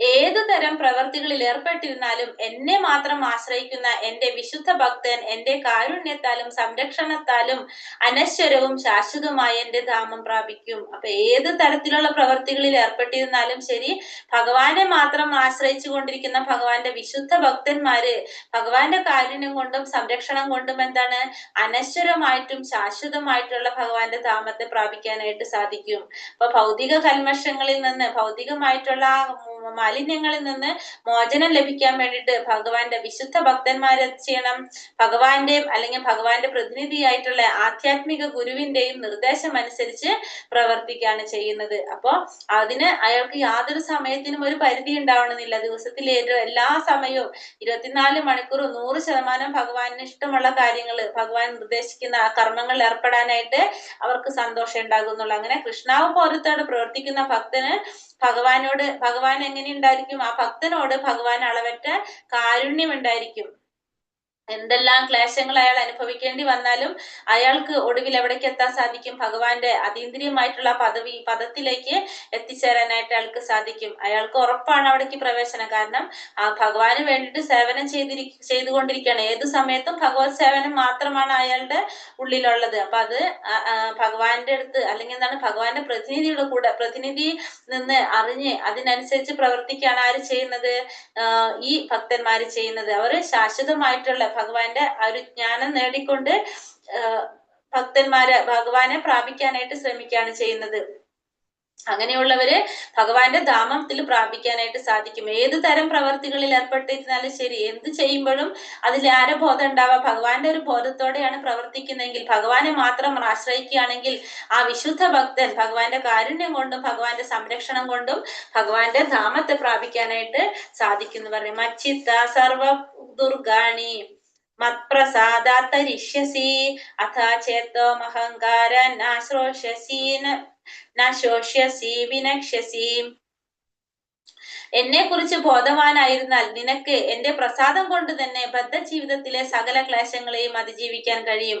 ആ ബോധത്തോടെ പ്രവർത്തിക്കാതെ മിഥ്യാഹങ്കാരം കൊണ്ട് തന്നെ അഭിമതം അനുസരിക്കാതെ പോയാലാകട്ടെ നാശമാണ് ഫലം. അപ്പൊ എന്നെ കുറിച്ചുള്ള ബോധവാനായിരുന്നാൽ നിനക്ക് എന്റെ പ്രസാദം കൊണ്ട് തന്നെ ബദ്ധജീവിതത്തിലെ സകല ക്ലേശങ്ങളെയും അതിജീവിക്കാൻ കഴിയും. അപ്പൊ ഏതൊരു സമയത്തും ഭഗവാനെ കുറിച്ചിട്ടുള്ള ബോധം ഉണ്ടായിരുന്നാല് എന്തൊരു പ്രവൃത്തിയിലും ഭഗവാനെ ഓർത്തുകൊണ്ട് ചെയ്തു കഴിഞ്ഞാല് ആ വ്യക്തിക്ക് ജീവിതത്തിൽ ഉണ്ടാവുന്ന എല്ലാ ക്ലേശങ്ങളെയും അതിജീവിക്കാനായിട്ട് കഴിയും. ആ ബോധത്തോടെ പ്രവർത്തിക്കാതെ മിഥ്യ അഹങ്കാരം കൊണ്ട് എന്റെ അഭിമതം അനുസരിക്കാതെ പ്രവർത്തിച്ചു കഴിഞ്ഞാലോ നാശമായിരിക്കും ഫലം. അപ്പൊ ഏതൊരു അനുകൂലമായിക്കോട്ടെ പ്രതികൂലമായിട്ടുള്ള സാഹചര്യങ്ങളിലായാലും ഭഗവാന്റെ ബോധത്തോടെ, ഭഗവാനെ കുറിച്ചുള്ള ചിന്തയോടെ, ഭഗവാനെ കുറിച്ചുള്ള ഒരു ബോധത്തോടെയാണ് അത് ചെയ്യുന്നതെങ്കിൽ എല്ലാ ക്ലേശങ്ങളെയും അതിജീവിക്കാൻ അവർക്ക് കഴിയും. പക്ഷെ അല്ലെങ്കിൽ അവർക്ക് നാശമായിരിക്കും ഫലം എന്ന് പറയണം. അപ്പൊ ഏതൊരു പ്രവൃത്തി ചെയ്യുമ്പോഴും എന്ത് ചെയ്യണം?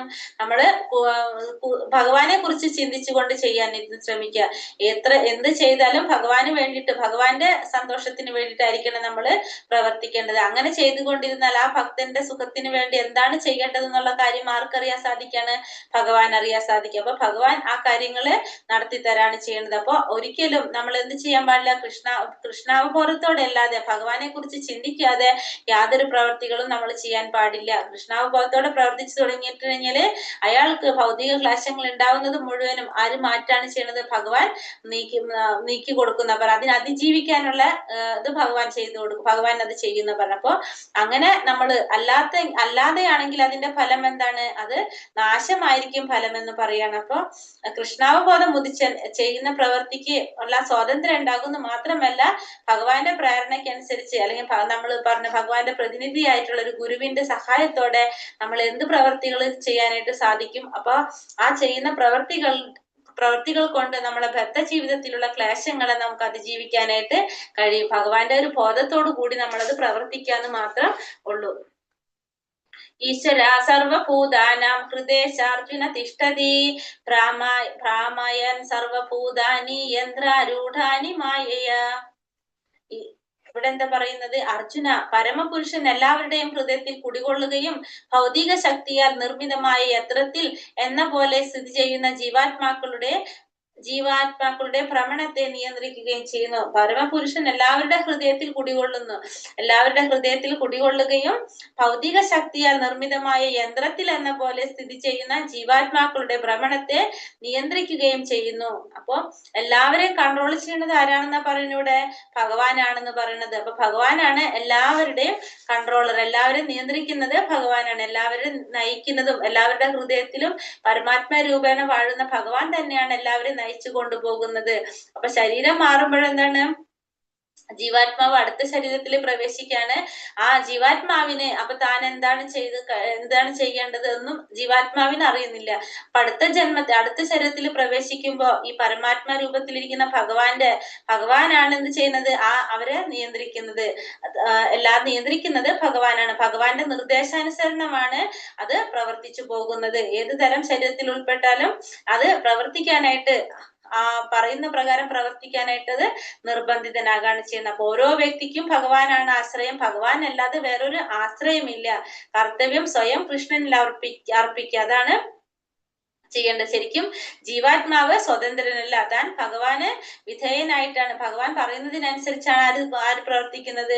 ജീവാത്മാവ് പ്രവർത്തിക്കുന്നതെന്ന് പറയണം. അപ്പൊ എങ്ങനെ ആയിക്കോട്ടെ, അത് നിയന്ത്രിക്കുന്നത് മുഴുവനും ഭഗവാൻ തന്നെയാണ്. എല്ലാവരുടെയും ഹൃദയത്തിൽ കുടികൊള്ളുകയും ഭൗതികമായ ശക്തിയാൽ നിയന്ത്രിതമായ യന്ത്രത്തിൽ എന്ന പോലെ സ്ഥിതി ചെയ്യുന്ന ജീവാത്മാക്കളുടെ ഹൃദയത്തെ നിയന്ത്രിക്കുന്നതും ആര് തന്നെ? ഭഗവാൻ തന്നെയാണ് നിയന്ത്രിക്കുന്നത്. ഇവിടെ തമേവ ശരണം ഗച്ഛ സർവഭാവേന ഭാരത തത്പ്രസാദാത് പരാം ശാന്തിം സ്ഥാനം പ്രാപ്സ്യാസി ശാശ്വതം. ഹേ ഭാരത, ആ പരമപുരുഷനെ ആത്മാർപ്പണം ചെയ്യൂ. അവിടുത്തെ പ്രസാദം കൊണ്ട് നീ പരമമായ ശാന്തി നേടും, ശാശ്വതമായ പരമപദം പ്രാപിക്കും. ഇവിടെ എന്താ പറഞ്ഞു കൊടുക്കണേ? ഹേ ഭാരത, അർജുനോട് പറയാണ് ആ പരമപുരുഷനും ആത്മാർപ്പണം ചെയ്യാനായിട്ട്. ഭഗവാന് ആത്മാർപ്പണം ചെയ്യുക. അവിടുത്തെ പ്രസാദം കൊണ്ട് നീ പരമമായ ശാന്തി നേടും, ശാശ്വതമായ പരമപദം പ്രാപിക്കും. അപ്പൊ ഭഗവാന്റെ പ്രസാദം ഉണ്ടെങ്കിൽ മാത്രമേ നമുക്ക് ശാന്തി നേടാനും പരമപദം പ്രാപിക്കാനും സാധിക്കുന്നുള്ളൂ. അതുകൊണ്ട് നമ്മൾ എന്ത് ചെയ്യണം? ഭഗവാന് ആത്മാർപ്പണം ചെയ്യണം, സ്വയം സമർപ്പിക്കണം ഭഗവാന്. ഭൗതിക ലോകത്തിലെ സകല ക്ലേശങ്ങളിൽ നിന്ന് ജീവാത്മാവിനെ മോചിപ്പിക്കാൻ ആർക്കേ സാധിക്കുന്നുള്ളൂ? ഭഗവാന് മാത്രമേ സാധിക്കുന്നുള്ളൂ. അപ്രകാരം നമ്മളൊരു സമർപ്പണം ചെയ്തു കഴിഞ്ഞാൽ നമ്മളെ ജീവിത ക്ലേശങ്ങളിൽ നിന്ന് ജീവാത്മാവിനെ ആര് മുക്തനാക്കാണ്? ഭഗവാൻ മുക്തനാക്കാണ്. അപ്പൊ ജീവിതത്തിന്റെ അവസാനത്തില് ഭഗവാന്റെ ധാമത്തിലോട്ട് തിരിച്ചു പോകാനായിട്ട് സാധിക്കുകയും ചെയ്യും. അപ്പൊ അതുകൊണ്ട് തന്നെ നമ്മൾ എന്ത് ചെയ്യണം? ഭഗവാന് ആത്മാർപ്പണം ചെയ്യണം, ഭഗവാന് സ്വയം സമർപ്പിക്കണമെങ്കിൽ മാത്രമേ നമുക്ക് എന്ത് ചെയ്യാൻ സാധിക്കുന്നുള്ളൂ? നമുക്ക് ജീവിതത്തിൽ മുക്തി നേടാനും ഭഗവാന്റെ ജീവിത ക്ലേശങ്ങളിൽ നിന്നൊക്കെ മോചനം നേടി മുക്തി നേടി ഭഗവാന്റെ ധാമത്തിലോട്ട് തിരിച്ചു പോകാനായിട്ട് സാധിക്കുന്നുള്ളൂ. അപ്പൊ ആ വൈകുണ്ഠത്തിലേക്ക്, കുണ്ഠിതങ്ങളില്ലാത്ത ലോകത്തിലേക്ക് തിരിച്ചെത്തണമെങ്കിൽ നമ്മള് ഭഗവാന് സ്വയം സമർപ്പിക്കണം എന്നാണ് ഇതിലൂടെ ഭഗവാൻ നമുക്ക് മനസ്സിലാക്കി തരുന്നത്. ഇതി തേ ജ്ഞാനമാഖ്യാതം ഗുഹ്യതരം മയാ വിമൃശൈത ദശേഷേണ യഥേച്ഛസി തഥാ കുരു. ഇതിലെന്താ ഇപ്രകാരം അതിരഹസ്യമായ ജ്ഞാനമാണ് ഞാൻ നിനക്ക് വിവരിച്ചു തന്നത്. ഇനി സമഗ്രമായി ആലോചിച്ച ശേഷം ഹിതമെന്ന് തോന്നുന്നതെന്തോ അത് ചെയ്യുക. ഇപ്രകാരം അർജുനൻ എന്താണ് ഉപദേശിച്ചു കൊടുത്തത്? രഹസ്യമായിട്ടുള്ള അതിരഹസ്യമായ ജ്ഞാനമാണ് ഞാൻ ഉപദേശിച്ചു തന്നത്. ഇനി നിനക്ക് ഏതാണ് ആലോചിച്ച ശേഷം നീ എന്ത് ചെയ്യാ? നിനക്ക് ഏതാണോ ശരിയെന്ന് തോന്നുന്നത് അത് ചെയ്യുക എന്ന ഭഗവാൻ പറയുന്നുണ്ട്. അപ്പൊ ഭഗവാൻ എല്ലാ തരത്തിലുള്ള ജ്ഞാനവും പറഞ്ഞു കൊടുത്തു. അങ്ങനെ ഭഗവാൻ അർജുനന് നൽകി കഴിഞ്ഞ എല്ലാ തരത്തിലുള്ള ജ്ഞാനവും നേടിക്കഴിഞ്ഞു. ഇനി അർജുനനോട് പറയണമെങ്കിൽ ആഗ്രഹങ്ങളും രഹസ്യമായ ജ്ഞാനം നേടി. ഇനി അതിനുശേഷം നീ എന്ത് ചെയ്യാ? നിനക്ക് ഏതാണോ ശരിയെന്ന് തോന്നുന്നത് അത് നീ ചെയ്യുക. യഥേച്ഛസി തഥാ ഗുരു എന്നാ പറയണത്. ഹിതമെന്ന് തോന്നുന്നത് എന്തോ അത് ചെയ്യാനായിട്ട്. നിനക്ക് ഏതാണോ ശരിയെന്ന് തോന്നുന്നു അത് നീ അനുസരിക്കുക, നീ അത് ചെയ്യുക എന്നാണ് ഭഗവാൻ ജീവാത്മാവിനോട് പറയുന്നത്. അപ്പൊ ഹൃദയസ്ഥനായ പരമാത്മാവിനെ സ്വയം അർപ്പിക്കുക എന്ന ഒരു നിർദ്ദേശമാണ് ഇവിടെ ആര് കൊടുക്കുന്നത്? ഭഗവാൻ അർജുനന് കൊടുത്തതിൽ വെച്ചിട്ടുള്ള ഏറ്റവും വലിയൊരു നിർദ്ദേശം, ഒരു ഉപദേശം പറഞ്ഞിരിക്കുന്നത്. അപ്പൊ എല്ലാം ഭഗവാന് സ്വയം സമർപ്പിക്കുക, അതാണ് പറഞ്ഞു കൊടുക്കുന്നത്. അപ്പൊ അങ്ങനെ ശരിയായ വിവേകത്തോടെ പരമാത്മാവിന്റെ ആ കൽപ്പനകൾ അനുസരിച്ച് പ്രവർത്തിക്കാനായിട്ട് എല്ലാവരും തയ്യാറാകേണ്ടതാണ്. ഇങ്ങനെ നിരന്തരം കൃഷ്ണാവബോധം പുലർത്തി മനുഷ്യ ജീവിതത്തിന്റെ പരമവും അന്യൂനവുമായ ഒരു സ്ഥിതിയിലേക്ക് എത്താനായിട്ട് എല്ലാവർക്കും സഹായിക്കും. എങ്ങനെയാണെങ്കിൽ നിരന്തരം കൃഷ്ണാവബോധത്തോടെ പ്രവർത്തിക്കുകയാണെങ്കിൽ, അങ്ങനെ ഭഗവാന് സ്വയം സമർപ്പിക്കുക. അങ്ങനെ ചെയ്തു കഴിഞ്ഞാൽ ജീവാത്മാവിന്റെ നന്മയ്ക്ക് വേണ്ടിയിട്ടാണല്ലോ ഇതൊക്കെ ചെയ്യാനായിട്ട് പറയുന്നത്. അല്ലാണ്ട് ഭഗവാന്റെ നന്മയ്ക്ക് വേണ്ടിയിട്ടല്ല ഇതൊന്നും പറയുന്നത്. ജീവാത്മാവിന്റെ നന്മയ്ക്ക് വേണ്ടിയിട്ടാണ് ഭഗവാന് സമർപ്പിക്കാനായിട്ട് പറയുന്നത്. ആ സമർപ്പണത്തിന് മുമ്പ് എന്ത് ചെയ്യണം? ആ ചിന്തിക്കാനുള്ള ഒരു സ്വാതന്ത്ര്യം ഭഗവാൻ നമുക്ക് തരുന്നുണ്ട്. ബുദ്ധി ഉപയോഗിച്ച് നമുക്ക് അത് ചിന്തിക്കാനുള്ള ഒരു സ്വാതന്ത്ര്യവും ഭഗവാൻ തരുന്നുണ്ട്. ആ നിർദ്ദേശം സ്വീകരിക്കേണ്ടതാണ് ഏറ്റവും ഉത്തമമായിട്ടുള്ളൊരു മാർഗം എന്ന് പറയുന്നത്. അപ്പൊ കൃഷ്ണന്റെ ഒരു പ്രതിനിധിയായിട്ടോ അല്ലെങ്കിൽ ഒരു വിശ്വാസിനായിട്ടുള്ള ഒരു ആധ്യാത്മിക ആചാര്യനിൽ നിന്ന് അങ്ങനെയുള്ള നിർദ്ദേശങ്ങൾ നമുക്ക് കിട്ടാനായിട്ട് സാധിക്കും. അപ്പൊ ഭഗവാന്റെ ആ ഒരു ജ്ഞാനം ഭഗവാൻ വിവരിച്ചു തന്നു. ഇപ്രകാരം അതിരഹസ്യമായിട്ടുള്ള ആ ഒരു ജ്ഞാനം വിവരിച്ചു തന്നു. ഇനി നിനക്ക് എന്താണോ ശരിയെന്ന് തോന്നുന്നത് അത് നീ ചെയ്യാനാണ് ആരോട് പറയുന്നത്? ഭഗവാൻ പറയുന്നത്. ഇനി അടുത്ത ശ്ലോകം, അത് വളരെ പ്രധാനപ്പെട്ട ശ്ലോകമാണ്. ഭഗവാൻ എന്താ പറയണത്? മന്മനാഭവ മദ്ഭക്ത മത്യാജീമാ നമസ്കുരു മാമേ വൈഷ്യസി സത്യം തേ പ്രതീജാനേ പ്രിയോസി മേ. ഭഗവാൻ പറയാണ്, എപ്പോഴും എന്നെ ഓർക്കുക, എന്റെ ഭക്തനാവുക, എന്നെ ആരാധിക്കുകയും പ്രണമിക്കുകയും ചെയ്യുക. ഇങ്ങനെ ചെയ്തു പോന്നാൽ നിശ്ചയമായും നിനക്ക് എന്നെ പ്രാപിക്കാം. ഞാൻ തീർത്തു പറയുന്നു എന്തെന്നാൽ നീ എനിക്ക് ഏറ്റവും പ്രിയപ്പെട്ടവനായിരിക്കും എന്ന് പറയുന്നത്. അപ്പൊ അർജുനനോട് ഭഗവാൻ പറയാണ്, അർജുനനോട് എല്ലാവരോടും പറയുന്നത്, എപ്പോഴും എന്നെ ഓർക്കുക, എന്റെ ഭക്തനാവുക, എന്നെ ആരാധിക്കുകയും പ്രണമിക്കുകയും ചെയ്യുക. ഇങ്ങനെ ചെയ്തു പോന്നു കഴിഞ്ഞിട്ടുണ്ടെങ്കിൽ നിശ്ചയമായിട്ടും നിനക്ക് എന്നെ പ്രാപിക്കാനായിട്ട് സാധിക്കും. പിന്നെ എന്തെന്നാൽ എനിക്ക് ഏറ്റവും പ്രിയപ്പെട്ടവനാണ് നീ. അപ്പൊ എപ്പോഴും ഭഗവാൻ ഓർത്തുകൊണ്ടിരുന്നു കഴിഞ്ഞാല് ഭഗവാൻ ഏറ്റവും പ്രിയപ്പെട്ടവനായിട്ട് തീരും നമ്മൾ. അപ്പൊ അതുകൊണ്ട് എപ്പോഴും ഭഗവാൻ ഓർക്കുക, ഭഗവാന്റെ ഭക്തനാവുക, ഭഗവാൻ ആരാധിക്കുകയും പ്രണമിക്കുകയും ചെയ്യുക. ഇങ്ങനെ ചെയ്തു പോന്നു കഴിഞ്ഞിട്ടുണ്ടെങ്കിൽ നിശ്ചയമായും ഭഗവാനെ പ്രാപിക്കാനായിട്ട് സാധിക്കുന്നു. മാത്രമല്ല ഭഗവാൻ ഏറ്റവും പ്രിയപ്പെട്ടവനായിട്ട് മാറാനായിട്ടും സാധിക്കും. അപ്പൊ നമ്മുടെ ജീവിതത്തിലെ എല്ലാ പ്രവർത്തനങ്ങളും നമ്മൾ എന്തായിട്ട് ക്രമീകരിക്കണം? ഭഗവാനുമായി ബന്ധപ്പെടുത്തി ക്രമീകരിക്കണം. അങ്ങനെ കിട്ടുമ്പോൾ നമുക്ക് സ്വാഭാവികമായിട്ടും ഭഗവാന്റെ സ്മരണ എല്ലാ പ്രവർത്തികളും, ദൈനംദിന പ്രവർത്തികൾ എല്ലാം ചെയ്യുമ്പോഴും കൃഷ്ണനുമായിട്ട് ബന്ധപ്പെടുത്തി കഴിഞ്ഞാൽ നമുക്ക് 24 മണിക്കൂറും എന്ത് ചെയ്യാൻ സാധിക്കും? ഭഗവാനെ കുറിച്ച് ചിന്തിച്ചുകൊണ്ട് ചെയ്യാനായിട്ട് സാധിക്കും. അങ്ങനെ ജീവിതക്രമം അങ്ങനെ ചിട്ടപ്പെടുത്തി എടുത്തു കഴിഞ്ഞാൽ അതാണ് നമ്മൾ കൃഷ്ണാവബോധം എന്ന് പറയുന്നത്. ആ കൃഷ്ണാവബോധത്തോടു കൂടി നമ്മൾ പ്രവർത്തിക്കുകയാണെങ്കിൽ തീർച്ചയായും നമുക്ക് ഭഗവാന്റെ ധാമത്തിലോട്ട് എത്താനായിട്ട് സാധിക്കുന്നു. ഭഗവാനോട് വാഗ്ദാനം ചെയ്യാണ്. ഭഗവാനുമായിട്ട് ബന്ധപ്പെടുത്തി ഭഗവാനെ സഹവസിച്ച് എല്ലാം ചെയ്തു കഴിഞ്ഞാൽ നമുക്ക് ഭഗവാന്റെ ലോകത്തിലേക്ക് പ്രവേശിക്കാനായിട്ട് സാധിക്കുന്ന പറഞ്ഞ കൃഷ്ണാവബോധത്തോടെ നമ്മൾ പ്രവർത്തിച്ചു. അപ്പൊ അതിന് നമ്മൾ ഭഗവാന്റെ ശുദ്ധ ഭക്തനാവുക, എപ്പോഴും ഭഗവാനെ കുറിച്ച് ഓർക്കണം, ആ ഭഗവാൻ വേണ്ടി പ്രവർത്തിക്കണം. അതാണ് ഏറ്റവും അതീവ രഹസ്യമായിട്ടുള്ള ഒരു ജ്ഞാനം. അത് അറിഞ്ഞു കഴിഞ്ഞാൽ നമ്മൾ എന്താണ്, പിന്നെ നമ്മൾ ഔദ്യോഗികമായിട്ട് നമ്മൾ വേറെ ഒന്നും ചെയ്യേണ്ട ആവശ്യമില്ല, ധ്യാനത്തിന്റെ ആവശ്യമില്ല, വേറെ ഒന്നും ചെയ്യേണ്ട ആവശ്യമില്ല.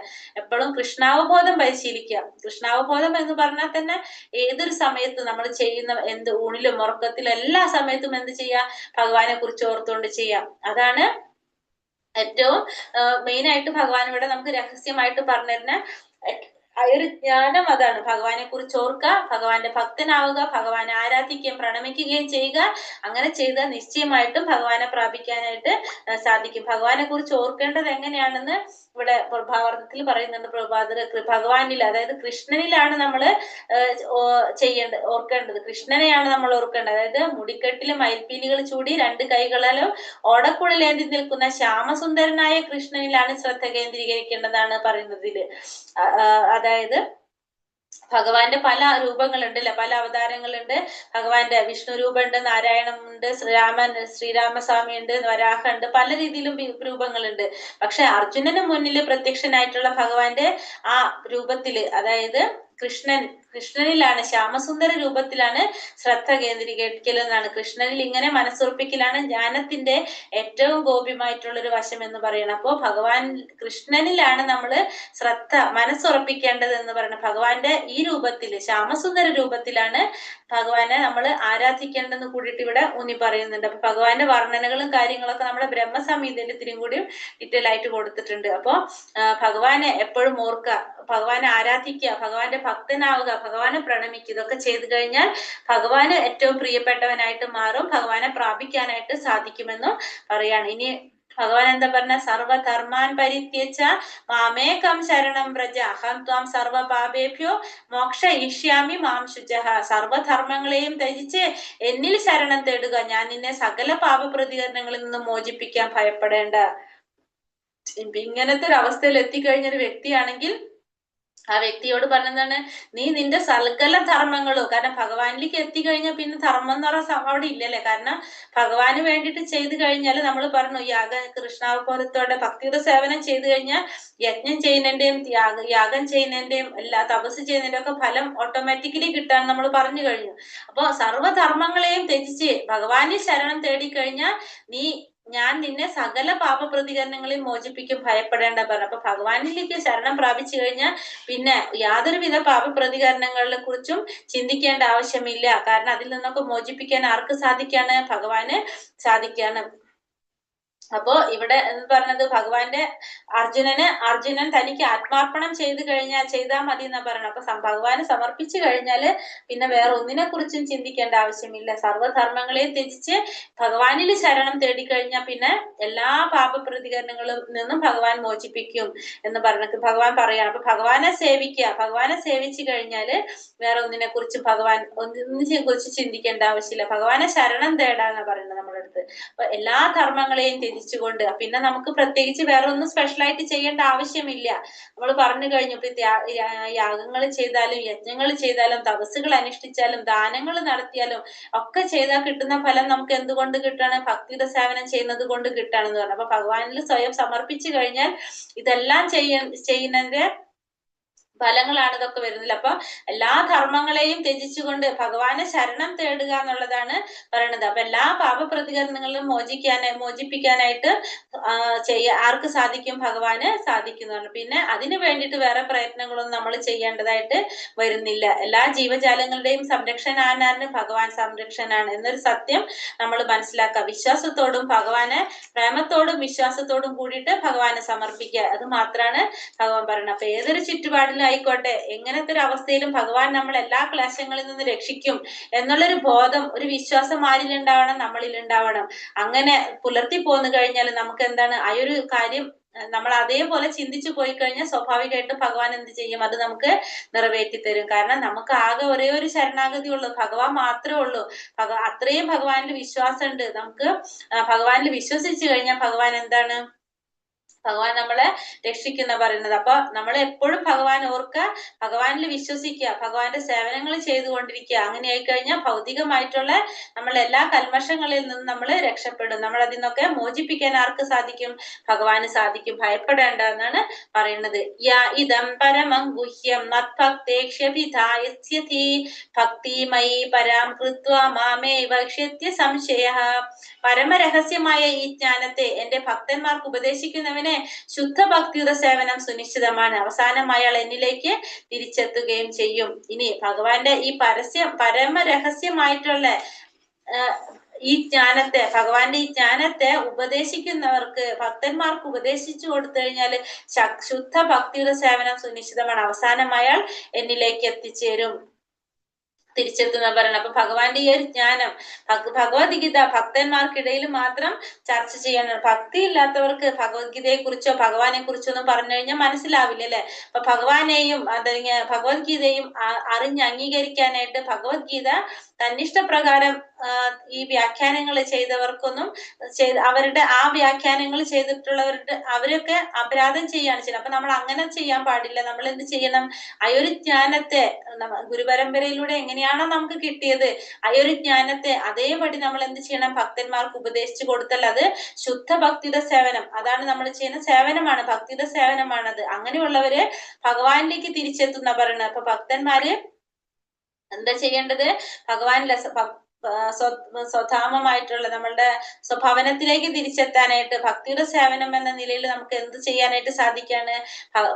ഈ ഒരു ജ്ഞാനത്തെ മറ്റുള്ളവർക്ക് ഉപദേശിച്ചു കൊടുക്കുക. അത് വലിയൊരു ഭക്തിയുടെ സേവനമായിട്ടാണ് പറയുന്നത്. അങ്ങനെയുള്ളവര് ഭഗവാൻ ധാമത്തിലേക്ക് തിരിച്ചെത്തും.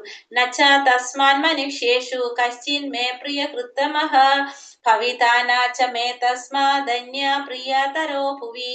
അങ്ങനെയുള്ള ഒരു ഭൃത്യനേക്കാൾ എനിക്ക് പ്രിയങ്കരനായിട്ട് ഈ ലോകത്തിൽ മറ്റൊരാളില്ല, ഇനി ഒരിക്കലും ഉണ്ടാവുകയുമില്ല. അപ്പൊ ഈ ഒരു ജ്ഞാനം മറ്റുള്ളവരിലേക്ക് എത്തിച്ചു കൊടുക്കുകയാണെങ്കിൽ അങ്ങനെയുള്ള വ്യക്തികള് ഭഗവാൻ ഏറ്റവും പ്രിയപ്പെട്ടവനാണെന്ന് പറയണം.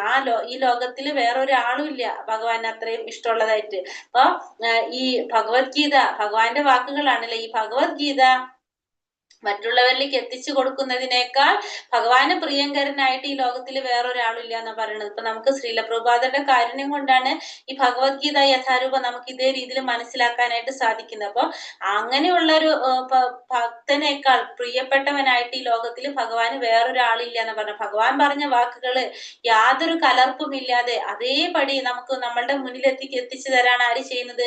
ശ്രീല പ്രഭുപാദർ ചെയ്ത്. അപ്പൊ അങ്ങനെയുള്ള ഭക്തന്മാര് ഭഗവാന് ഏറ്റവും പ്രിയപ്പെട്ടവരാണെന്നാ പറയുന്നത്.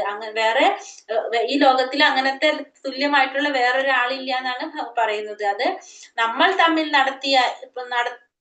തമ്മിൽ നടത്തുന്ന പാവനമായ ഈ സംഭാഷണം പഠിച്ചറിയുന്നവർ ബുദ്ധി കൊണ്ട് എന്നെ ആരാധിക്കുകയാണ് ചെയ്യുന്നതെന്ന് പ്രഖ്യാപിക്കാം. അപ്പൊ ഭഗവത്ഗീത പഠിക്കുന്നവർക്ക്, ഭഗവത്ഗീത മനസ്സിലാക്കാൻ ശ്രമിക്കുന്നവര് ബുദ്ധി കൊണ്ടാണ് ഭഗവാനെ ആരാധിക്കുന്നതെന്ന് ഭഗവാൻ പ്രഖ്യാപിക്കുകയാണ്. ഇപ്പോ നമ്മൾ ഈ ഭഗവത്ഗീത മനസ്സിലാക്കാനായിട്ട് ആരാണോ ശ്രമിക്കുന്നത് അവരും എന്താണ് സേവനം ചെയ്യാണ്, അവര് ഭഗവാനെ ആരാധിക്കുകയാണ് ചെയ്യണത്. എങ്ങനെ? അവരുടെ ബുദ്ധി കൊണ്ട് ഭഗവാൻ ആരാധിക്കുകയാണെന്ന് ഭഗവാൻ പ്രഖ്യാപിക്കുന്നു. അപ്പൊ ഭഗവത്ഗീത പഠിക്കണം എന്നാണ് ഭഗവാൻ പറയുന്നത്. അത് അങ്ങനെയാണ് പഠിക്കുന്നത് കൊണ്ട് ഭഗവാനെ ബുദ്ധി കൊണ്ട് ആരാധിക്കുന്നതായിട്ടാണ് ഭഗവാൻ പറഞ്ഞത്. അതും ഒരു സേവനം തന്നെയാണ് ചെയ്യുന്നത്. കുന്തി പുത്രനായ ധനഞ്ജയ, നീ ഇതെല്ലാം ശ്രദ്ധയോട് കൂടി കേട്ടില്ലേ? അജ്ഞാനത്തിൽ നിന്നുളവായ നിന്റെ വ്യാമോഹം ഇപ്പോൾ നീങ്ങിയില്ലേ? അപ്പൊ അർജുനനോട് ഭഗവാൻ ചോദിക്കാണ്, നിന്റെ വ്യാമോഹങ്ങളെല്ലാം ഇപ്പോൾ തീർന്നില്ല, നീ ഈ പറഞ്ഞതെല്ലാം ശ്രദ്ധയോടെ കേട്ടില്ലേ? അജ്ഞാനം കൊണ്ട് ഉളവായ നിന്റെ വ്യാമോഹം ഇപ്പോൾ നീങ്ങിയില്ലേ എന്നാണ് ആര് ചോദിക്കുന്നത്? അർജുനന്റെ അടുത്ത് ഭഗവാൻ ചോദിക്കുന്നത്. കാരണം ഫസ്റ്റ് നമുക്കറിയാം അർജുനൻ എന്ത് പറഞ്ഞിട്ടാ തുടങ്ങുന്നത്? അർജുനൻ യുദ്ധം ചെയ്യാൻ താല്പര്യമില്ല, ശരീരബോധത്തിൽ നിന്നുകൊണ്ടാണ് സംസാരിച്ചു കൊണ്ടിരുന്നത്. അർജുനന് യുദ്ധം ചെയ്യാൻ താല്പര്യമില്ല, തന്റെ ബന്ധുക്കളും സുഹൃത്തുക്കളും ഒക്കെ മരണപ്പെട്ടു പോകില്ല എന്നുള്ളൊരു വിഷമത്തിലാണ് അർജുനൻ ഉണ്ടായ സാഹചര്യത്തിലാണ് അർജുനന് ഭഗവാൻ ആ ഒരു ജ്ഞാനം ഉപദേശിക്കാൻ തുടങ്ങുന്നത്. ശരീരത്തെ കുറിച്ചും ആത്മാവിനെ കുറിച്ചും എല്ലാം ഉപദേശിക്കാനായിട്ട് തുടങ്ങുന്നത്. അങ്ങനെ തുടങ്ങി 18ാമത്തെ അധ്യായത്തിലെത്തിയപ്പോ അർജുനനോട് ഭഗവാൻ ചോദിക്കുന്നത് എന്താണ്?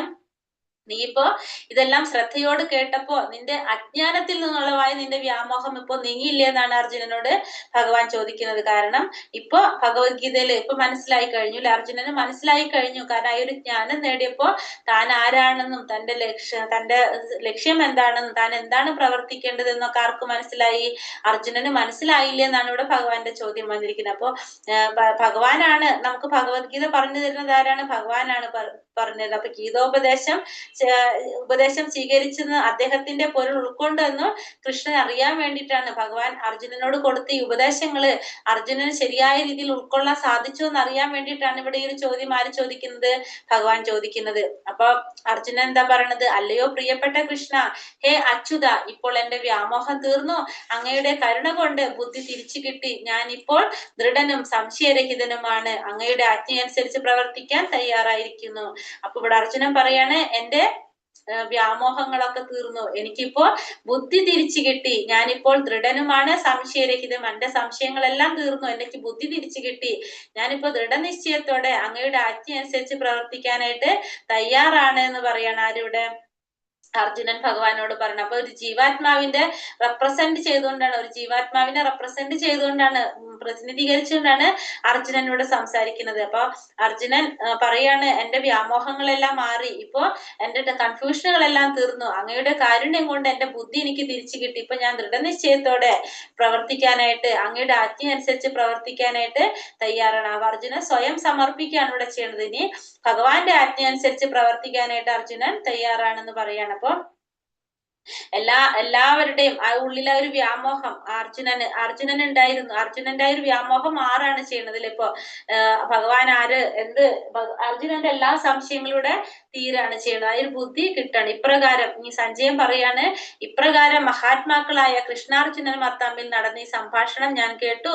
അത്ഭുതകരമായി ഈ സന്ദേശം എന്നെ കോൾമയർ കൊള്ളിക്കുന്നു. അപ്പൊ ഇപ്രകാരം അർജുനനും ഭഗവാനും തമ്മിൽ പറഞ്ഞ ഒരു സംഭാഷണം കേട്ട് അത് എന്നെ കോൾമയർ കൊള്ളിക്കുന്ന പറഞ്ഞ. അപ്പൊ ശരിക്കും കൃഷ്ണന് ശരിക്കും മനസ്സിലാക്കാനായിട്ട് അർജുനന്റെ കാൽപ്പാടുകളെ പിന്തുടരണമെങ്കിൽ നമുക്ക് എന്ത് ചെയ്യാൻ സാധിക്കും?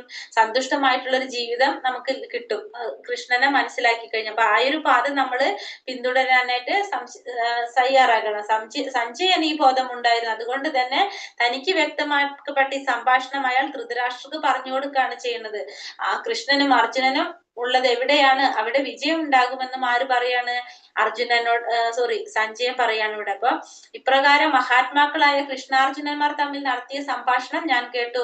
അത്ഭുതകരമായിട്ടുള്ള ഈ സന്ദേശം എന്നെ കൊള്ളിക്കുന്നെന്നാണ് അവിടെ ആര് പറയുന്നത്? സഞ്ജയൻ പറയുന്നത്. യോഗേശ്വരനായ കൃഷ്ണൻ തന്നെ അർജുനനെ പരമരഹസ്യമായ ഈ യോഗം ഉപദേശിച്ചത് വ്യാസദേവന്റെ അനുഗ്രഹത്താൽ എനിക്ക് നേരിട്ട് കേൾക്കാൻ ഇടവന്നു. അപ്പൊ ഭഗവാൻ അർജുനന് ഈ രഹസ്യമായ ഒരു ജ്ഞാനം ഉപദേശിച്ചു കൊടുത്തത് വ്യാസദേവന്റെ അനുഗ്രഹം കൊണ്ട് ആർക്കും കൂടി കേൾക്കാനായിട്ട് സാധിക്കാണ്, സഞ്ജയന് കൂടി കേൾക്കാനായിട്ട് സാധിക്കാണ് ചെയ്യുന്നത്. അപ്പൊ സഞ്ജയന്റെ ഗുരുവിന്റെ അനുഗ്രഹം കൊണ്ടാണ് അത് സാധിച്ചതില്ല. അപ്പൊ ഭഗവാൻ അറിയാനായിട്ട് സഞ്ജയന് ഇവിടെ സാധിച്ചത് എങ്ങനെയാണ്? ഗുരുവിന്റെ അനുഗ്രഹം കൊണ്ട് മാത്രമാണ്. അപ്പൊ ഗുരുവിന്റെ അനുഗ്രഹം ഇല്ലാതെ ഭഗവാനെ കുറിച്ച് അറിയാനായിട്ട് സാധിക്കില്ല എന്നുള്ളത് കൂടി നമുക്ക് മനസ്സിലാവാണ് ഇവിടെ. ഭഗവാനെ അറിയാനായിട്ട് വ്യാസന്റെ അനുഗ്രഹം കൊണ്ടാണ്. അപ്പൊ കൃഷ്ണനെ കുറിച്ചുള്ള ഒരു ജ്ഞാനം നേടേണ്ടത് എങ്ങനെയാണ്? നേരിട്ടല്ല, ഗുരുവിലൂടെയാണ് നമുക്കത് ആ ഒരു ജ്ഞാനം നേടേണ്ടത് കൂടി നമുക്ക് മനസ്സിലാവും. അപ്പൊ നമ്മൾ എന്തൊക്കെ ചെയ്താലും നമുക്ക് അത് പരിപൂർണമാവണമെങ്കിൽ, ഭഗവാനെ കുറിച്ചുള്ള ഒരു ജ്ഞാനം നമുക്ക് അറിയാൻ സാധിക്കണമെങ്കിൽ നമുക്ക് ആരുടെ സഹായം ആവശ്യമാണ്? ഒരു ഗുരുവിന്റെ സഹായം ആവശ്യമാണ്. ഒരു ഗുരുവിലൂടെ മാത്രമേ നമുക്ക് ഇതെല്ലാം നേടാൻ സാധിക്കുള്ളൂ എന്നുള്ളൊരു കാര്യം കൂടി നമുക്ക് ഇതിലൂടെ മനസ്സിലാക്കാണ്. അപ്പൊ സഞ്ജയന് ഈ ഭഗവാൻ അർജുനന് കൊടുത്ത ഈ ഉപദേശങ്ങളും ഇത് മുഴുവനും കേൾക്കാൻ സാധിച്ചത് ആരുടെ അനുഗ്രഹം കൊണ്ടാണ്? വ്യാസദേവന്റെ അനുഗ്രഹം കൊണ്ടാണ് ഇതൊക്കെ സാധിച്ചത്. അപ്പൊ ഗുരുവിലൂടെ അല്ലാതെ ഭഗവാനെ കുറിച്ചുള്ള ഒരു ജ്ഞാനം നമുക്ക് നേടാനായിട്ട് സാധിക്കില്ല എന്നുള്ളൊരു സത്യം കൂടി നമുക്ക് ഇതിലൂടെ മനസ്സിലാകണം. കാരണം വ്യാസദേവന്റെ അനുഗ്രഹം കൊണ്ടാണ് സഞ്ജയന്റെ ഇന്ദ്രിയങ്ങള് പവിത്രീകരിക്കപ്പെട്ടത്. ഭഗവാനെ നേരിട്ട് കാണാനും ഭഗവാനെ കുറിച്ച് കേൾക്കാനും മനസ്സിലായത് ആരുടെ അനുഗ്രഹം കൊണ്ടാണ്? ഗുരുവിന്റെ അനുഗ്രഹം കൊണ്ട് മാത്രമാണ്. അപ്പൊ ഗുരുശിഷ്യ പരമ്പരയിൽ പെടാത്ത ആർക്കും ഭഗവാന്റെ വാക്കുകൾ കേൾക്കാനും അത് മനസ്സിലാക്കാനും സാധിക്കുന്നില്ല എന്ന് പറയണം. അപ്പൊ തന്മൂലം ഭഗവത്ഗീത സംബന്ധിച്ചിടത്തോളം അത് അപൂർണമായിരിക്കും. അത് മനസ്സിലാക്കണമെങ്കിൽ ഗുരുവിലൂടെ മാത്രമേ അത് സാധിക്കുള്ളൂ. കൃഷ്ണാർജുനന്മാരുടെ അത്ഭുതകരമായ ഈ പുണ്യ സംവാദം വീണ്ടും വീണ്ടും ഓർത്തോർത്ത് ഞാൻ അനുനിമിഷം ആനന്ദ പുളകിതനാകുന്നു രാജാവേ. ഒന്നുകൂടി പറഞ്ഞു കൊടുക്കാണ് രാജാവിന്റെ അടുത്ത്.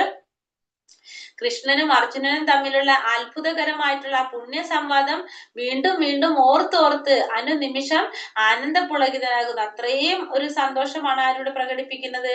ആ സഞ്ജയനോട് പ്രകടിപ്പിക്കുന്നത്. കാരണം സഞ്ജയൻ അത് കേൾക്കാൻ ഭാഗ്യം ഉണ്ടായത് ഗുരുവിന്റെ കാരുണ്യം കൊണ്ടാണ് അല്ലെ. ഗുരുവിന്റെ കാരുണ്യം കൊണ്ട് മാത്രമാണ് അത് കേൾക്കാനായിട്ട് സാധിക്കുന്നത്. അപ്പൊ ഇത് ഒരു ആധ്യാത്മിക ആചാര്യനിൽ നിന്ന് കേൾക്കുന്നതും കൃഷ്ണനിൽ നിന്ന് കേൾക്കുന്നതും തമ്മിൽ ഒരു വ്യത്യാസവുമില്ല. അപ്പൊ ഗുരുവിന്റെ അനുഗ്രഹം കൊണ്ട് എന്താണ് അത് നേരിട്ട് കേൾക്കാനുള്ള ഒരു ഭാഗ്യം ആർക്കുണ്ടായി? സഞ്ജയൻ അതുണ്ടായി. അപ്പൊ അതുകൊണ്ട് അദ്ദേഹം ആനന്ദപുളകിതനാകാണ് അത് മുഴുവനും കേട്ടിട്ട്. അല്ലയോ രാജാവേ, കൃഷ്ണന്റെ അത്ഭുതാവഹമായ ആ രൂപം ഓർക്കും തോറും എനിക്ക് വിസ്മയം വർദ്ധിക്കുന്നു, വീണ്ടും വീണ്ടും സന്തോഷം ഉണ്ടാകുന്നു. പിന്നെയും പറയണത്, എനിക്ക് ഭഗവാന്റെ ആ രൂപത്തെ കുറിച്ച് ആലോചിക്കും തോറും ഓർക്കും തോറും അത്ഭുതകരമായിട്ടുള്ള, കാരണം വിശ്വരൂപം കാണിച്ചു കൊടുത്തു, ഭൂതികളെ കുറിച്ച് പറഞ്ഞു കൊടുത്തു. ഇതൊക്കെ ആർക്കും മനസ്സിലാവാണ്, സഞ്ജയന് മനസ്സിലാകണം. അപ്പൊ അതൊക്കെ അർജുനന് മാത്രം കാണിച്ചതാണെങ്കിലും അതേസമയം അത് ആർക്കും കൂടി കാണാൻ സാധിച്ചു, ഈ പറഞ്ഞവർക്കും സഞ്ജയനും കൂടിയിട്ട് കാണാൻ സാധിച്ചില്ല. അപ്പൊ അതുകൊണ്ട് സഞ്ജയനായ ഒരു സന്തോഷം പ്രകടിപ്പിക്കുകയാണ്. സഞ്ജയന്റെ സഞ്ജയൻ അത് കണ്ടത് ഓർത്തോർത്ത് ആനന്ദം കൊള്ളുന്നതായിട്ടാണ് പറയുന്നത്. ആ വിശ്വരൂപം തനിക്ക് ദൃശ്യമായിരുന്നു എന്ന് ആ ശിഷ്യൻ ആരറിയിക്കാണ് ഇവിടെ രാജാവിനോട് പറയാണ്. കാരണം ആ വിശ്വരൂപം കണ്ടതിനെ കുറിച്ചുള്ള ഒരു സന്തോഷം അതൊക്കെ പ്രകടിപ്പിക്കുകയാണ്. ആര് ചെയ്യുന്നത്? സഞ്ജയൻ പ്രകടിപ്പിക്കുകയാണ്. ഇനി എന്താ പറയണത്? എത്ര യോഗേശ്വര കൃഷ്ണോ എത്ര പാർത്ഥാധനുർധര തത്ര വിശിർ വിജയോ ഭൂതിർ ധ്രുവ നീതിർമതിർമമ. എവിടെ യോഗേശ്വരനായ കൃഷ്ണനുണ്ടോ, എവിടെ വില്ലാളി വീരനായ അർജുനനുണ്ടോ, അവിടെയാണ് ഐശ്വര്യവും വിജയവും സാധാരണ ശക്തിയും നീതിയും ഉള്ളത്. ഇതാണ് എന്റെ അഭിപ്രായം. അപ്പൊ ഇവിടെ യോഗേശ്വരനായ കൃഷ്ണൻ എവിടെയാണുള്ളത്? യോഗത്തിന്റെ ഈശ്വരൻ, യോഗേശ്വരനായ യോഗങ്ങളുടെ ഈശ്വരനായ കൃഷ്ണൻ എവിടെയാണുള്ളത്? എവിടെയാണോ വില്ലാളി വീരനായ അർജുനൻ ഉള്ളത്, അവിടെയാണ് എന്തുണ്ടാവുന്നത്?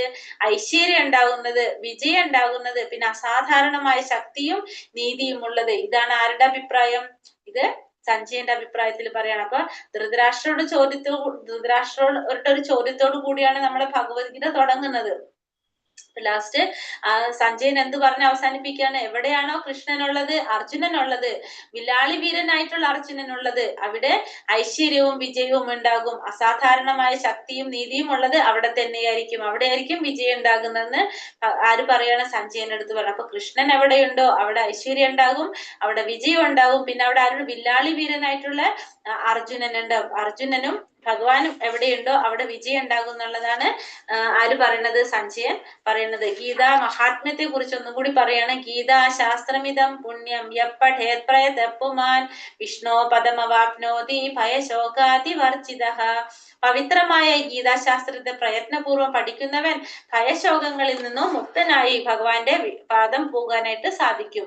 ഗീതാധേനശീലസ്യ പ്രാണായാമ പരസ്യ ച നൈവ സന്ധിഹി പാപാനി പൂർവജന്മകൃതാനി ച. നിത്യവും ഗീത വായിക്കുകയും പ്രാണായാമം ശീലിക്കുകയും ചെയ്യുന്നവന്റെ പൂർവജന്മകൃത കർമ്മങ്ങൾ നശിക്കുകയും പുതുതായി പാപങ്ങൾ ഉണ്ടാകാതിരിക്കുകയും ചെയ്യുന്നു. മലനിർമോചനം പുംസാ ജലസ്നാനം ദിനേ ദിനേ സകൃത് ഗീതാപസി സ്നാനം സംസാര മലനാശനം. മനുഷ്യരുടെ പ്രതിദിന സ്നാനം ശരീരത്തിലെ അഴുക്കുകളെ മാറ്റുന്നതാണ്. എന്നാൽ ഭഗവത്ഗീതയാകുന്ന പുണ്യജലത്തിൽ ഒരിക്കൽ മാത്രം കുളിച്ചാൽ അത് സംസാര മലത്തെ നശിപ്പിക്കുന്നു. ഗീതാ സുഗീത കർത്തവ്യ കിമന്യൈ ശസ്ത്ര വിസ്തരൈഹി യാ സ്വയം പത്മനാഭസ്യ മുഖപത്മാതി നിസൃത. ഭഗവത്ഗീത വളരെ നന്നായി പഠിക്കേണ്ടതാണ്. വിഷ്ണുവിന്റെ മുഖപത്മത്തിൽ നിന്ന് നിർഗളിച്ച ഭഗവത്ഗീതയുള്ളപ്പോൾ മറ്റനേകം ശാസ്ത്രങ്ങൾ എന്തിന് ചോദിക്കാണ്. മനസ്സിലാവണവരുടെ വെറുതെ വായിച്ചു പോണത്. ഭാരതാമൃത സർവസ്വം വിഷ്ണോർ ഭക്താതി നിസൃതം ഗീതാ ഗംഗോദകം പീത പുനർജന്മാന വിദ്യതേ. മഹാഭാരതത്തിന്റെ സാരവും ഭഗവാൻ വിഷ്ണുവിന്റെ തന്നെ മുഖത്തു നിന്ന് പുറപ്പെട്ടതുമായ ഗീതയാകുന്ന പവിത്രമായ ഗംഗാജലം കുടിച്ചാൽ പുനർജന്മം ഉണ്ടാകുന്നില്ല. ഏകം ശാസ്ത്രം ദേവകീ പുത്ര ഗീതം ഏകോ ദേവോ ദേവകീ പുത്ര ഏവ ഏകോ മന്ത്രസ്തസ്യ നാമാനി യാനി കർമാപേകം തസ്യ ദേവസ്യ സേവ. ഒരേ ഒരു ശാസ്ത്രം, അതേതാണ്? ഭഗവത്ഗീത, കൃഷ്ണൻ ഉപദേശിച്ച ഗീത. ഒരേ ഒരു ഈശ്വരൻ ഭഗവാൻ ശ്രീകൃഷ്ണൻ, ഒരേ ഒരു മന്ത്രം ഭഗവാന്റെ നാമം, ഒരേ ഒരു കർമ്മം ഭഗവാന്റെ സേവ. ഹരേ കൃഷ്ണ ഹരേ കൃഷ്ണ ഹരേ കൃഷ്ണ കൃഷ്ണ കൃഷ്ണ ഹരേ ഹരേ ഹരേ രാമ രാമ രാമ ഹരേ ഹരേ. വഞ്ചാകൽപ